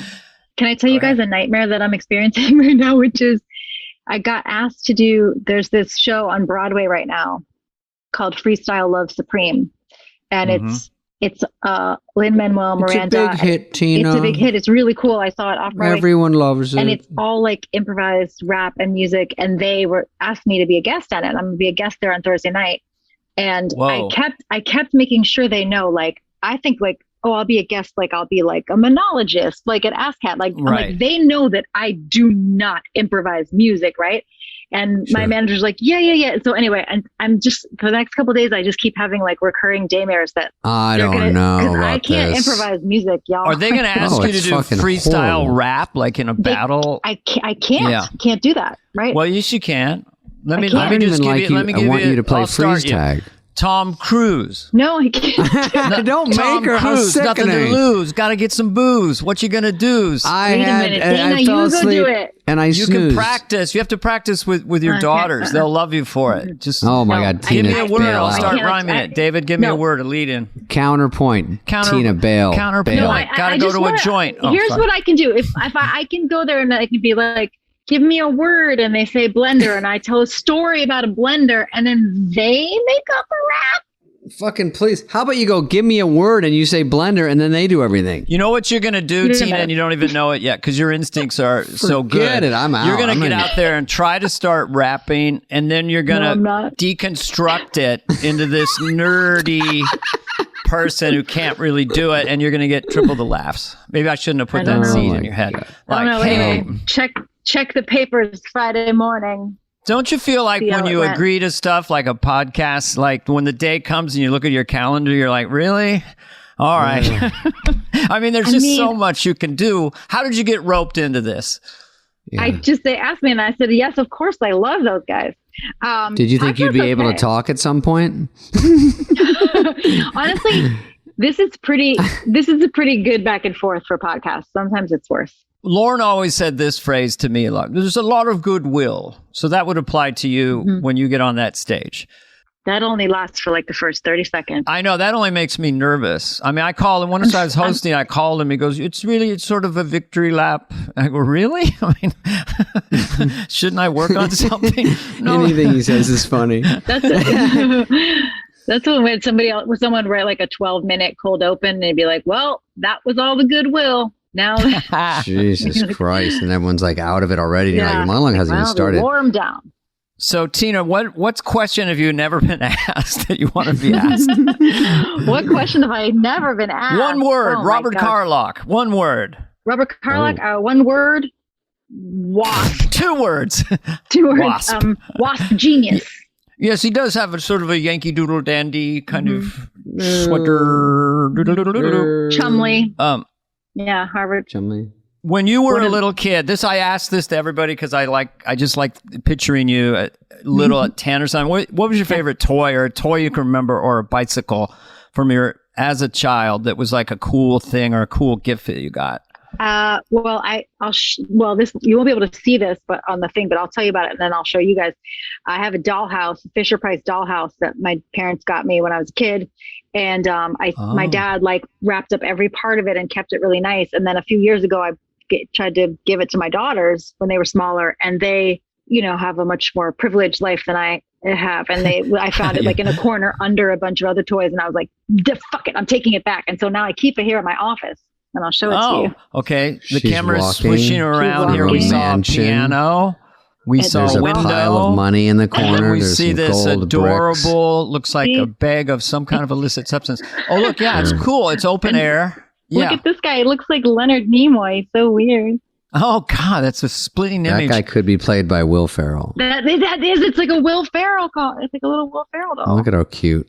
Is that like visual relaxation when you look at that? Does it? Yeah, is it, like do you feel? I didn't never expect you know what I mean? that I would look at that 70s couch that it came with. Wow, we're looking Look at that roof. I think my awesome. sister had this. That looks so familiar. Yeah, it's the basic, and it's not Barbie or anything. No, it's Fisher Price, and it's awesome. Yeah, and so that is my favorite toy, and I still have it. Wow, I like that you like that. I like you more. Thanks. That's kind of hip. That's in your office. I had a question. Wish I had an office. Yeah, go ahead. No, wait, maybe I didn't. I was gonna say my daughter. I made her watch Mean Girls, and even though she was it's a little early. She was 12. No, that's fine. And I go, I thought, it's a little rough, but she's also. I'm not thinking like I just want her to see something that really cracked me up, and she'd probably like. And then, but she hasn't been to high school and had Mean Girls. I don't know, but I'm sure there's some version of it along the way. And now she loves it. And then her mom goes, "Oh, she keeps playing it." And I'm like, I love it because Mean Girls sort of just keeps kicking. It's on Broadway. It's always on. It was on Broadway. It's on tour now. It's off Broadway. It's on tour now. It's on tour now. Yeah. But Tina has so many things, Dana. Like when people ask me, there's like 3 things they go to. Yeah. And Tina has. I can't imagine what the top 3 on the street they know you from. You know what people know me from is a movie that I did with Amy called Baby Mama. People are always like, Baby Mama. I fucking love That's that. it. Yeah. That's it. Date Night was a killer too. Ah, that's nice. But Steve Baby Carell, Mama is just had that hooky thing of like you and her together was really smart and really fun. Do you guys, when you get out there and you have that, you just look at each other and kind of start internally laughing or something? I mean, it seems like there's a real pop with you too. When I see you together. We go back to Chicago. Like we toured Second City together. We were on the improv team together. We really, really go way back. So we just to have a real ease working with each other. Like if we have to host something and we're just like figuring out the jokes and whatever, it's just shorthand. Shorthand is great. Yeah. Like do you have people that you feel that way about? Swartzen for you. I have this theory that if you meet Swartzen people before is an inferior person in my life. But Tina, you also had Jimmy on Update and you did great. Yeah. And then you have Amy. Was that a scary switcheroo or probably easy? It was, I remember it was in a kind of classic Lorne way too. He sort of was leaving it up to me to pick what to do. Your decision. After Fallon. Okay. After Jimmy left, and I tested with people and I did stuff. And I had that thing where I felt like, I was like, I think I'm supposed to want to do it by myself. Like if I was, but I didn't want to do it by myself, because that's not really, I'm not a stand-up. That's not my thing. And so it was really, it's coupled. It's fun with someone. It's more fun with someone. And you have someone when the jokes flail, you have someone to play off of, and it's way more fun. And so it was like the week of, we finally decided.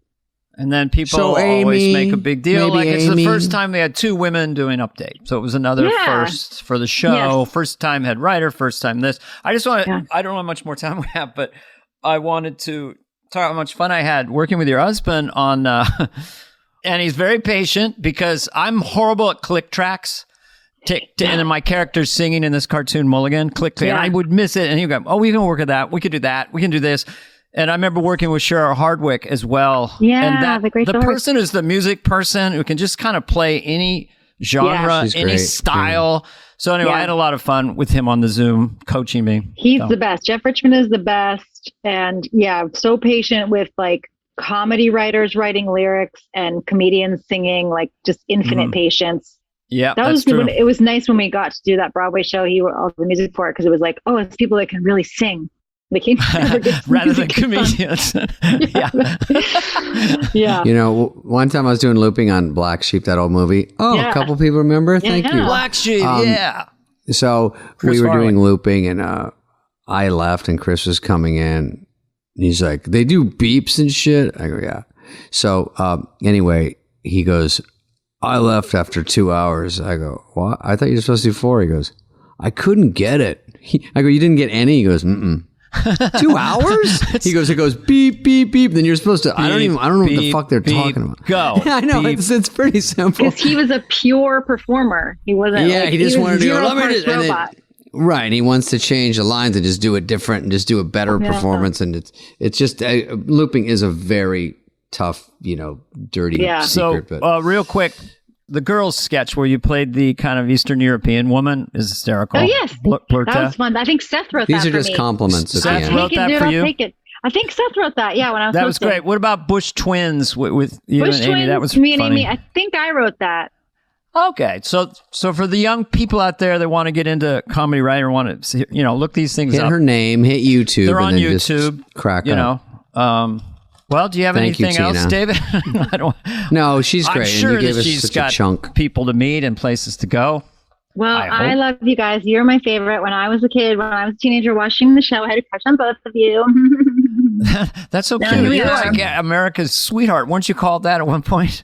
Or the thinking man sex or something? Yeah, They've which always is put like you Oh, in yeah. that. not a thing. Not a thing.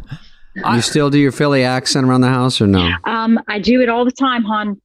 Me and my friends, we go down the shore. We just, Dana, can you do that accent? Because I tried to teach it to Jimmy and he kind of couldn't do it. And I was like, we found his Achilles heel because he can do everything. Can you do Philly? I would have to study it. I'd have to know. I need a source track because I would All right, go I'll all teach over you. East Coast, What are you guys doing? But see, I would I just thought you go were mayor all of Hollywood. Brooklyn. Mayor, Can I just hear M-A-R-E. it real quickly then? And Yeah, let me think.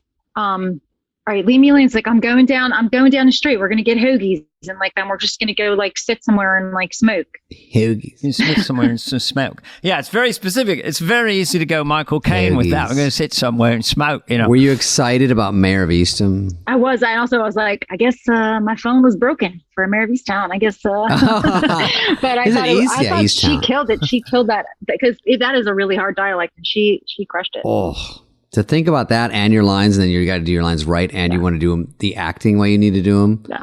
I did New Hampshire once, and they go, "That sounded a little boss," and I'm like, "Listen, guys, tough one. the people watching my movie will be Same 4 to thing. 7 years old. Yeah, just I relax." say it's Petridge Farm, fresh and flaky turnovers. That's the way you do it. Petridge Farm. You can get it in one word, but Daryl Hammond, there's people of incredible ears. I Daryl. really need to listen or hang out with someone a lot. We'll check back. in a couple weeks. Daryl is All right, amazing. let's let Tina finish her makeup. My favorite part of the day is going to sleep. I like to go to sleep. Yeah. Without I'll sleep any with my kids. medication at all, just nothing. Because I have to take maybe Ambien. a melatonin gummy, maybe a over-the-counter melatonin. Yeah, let's Gummy. party. Okay, I gotcha. Wink, wink, womp, Fuck womp. yeah. Yeah. I'll tell you. I'll give you my melatonin guy. I'll text you. Do you think if I say it enough, I'll get a free thing from CVS, like a free thing of gummies?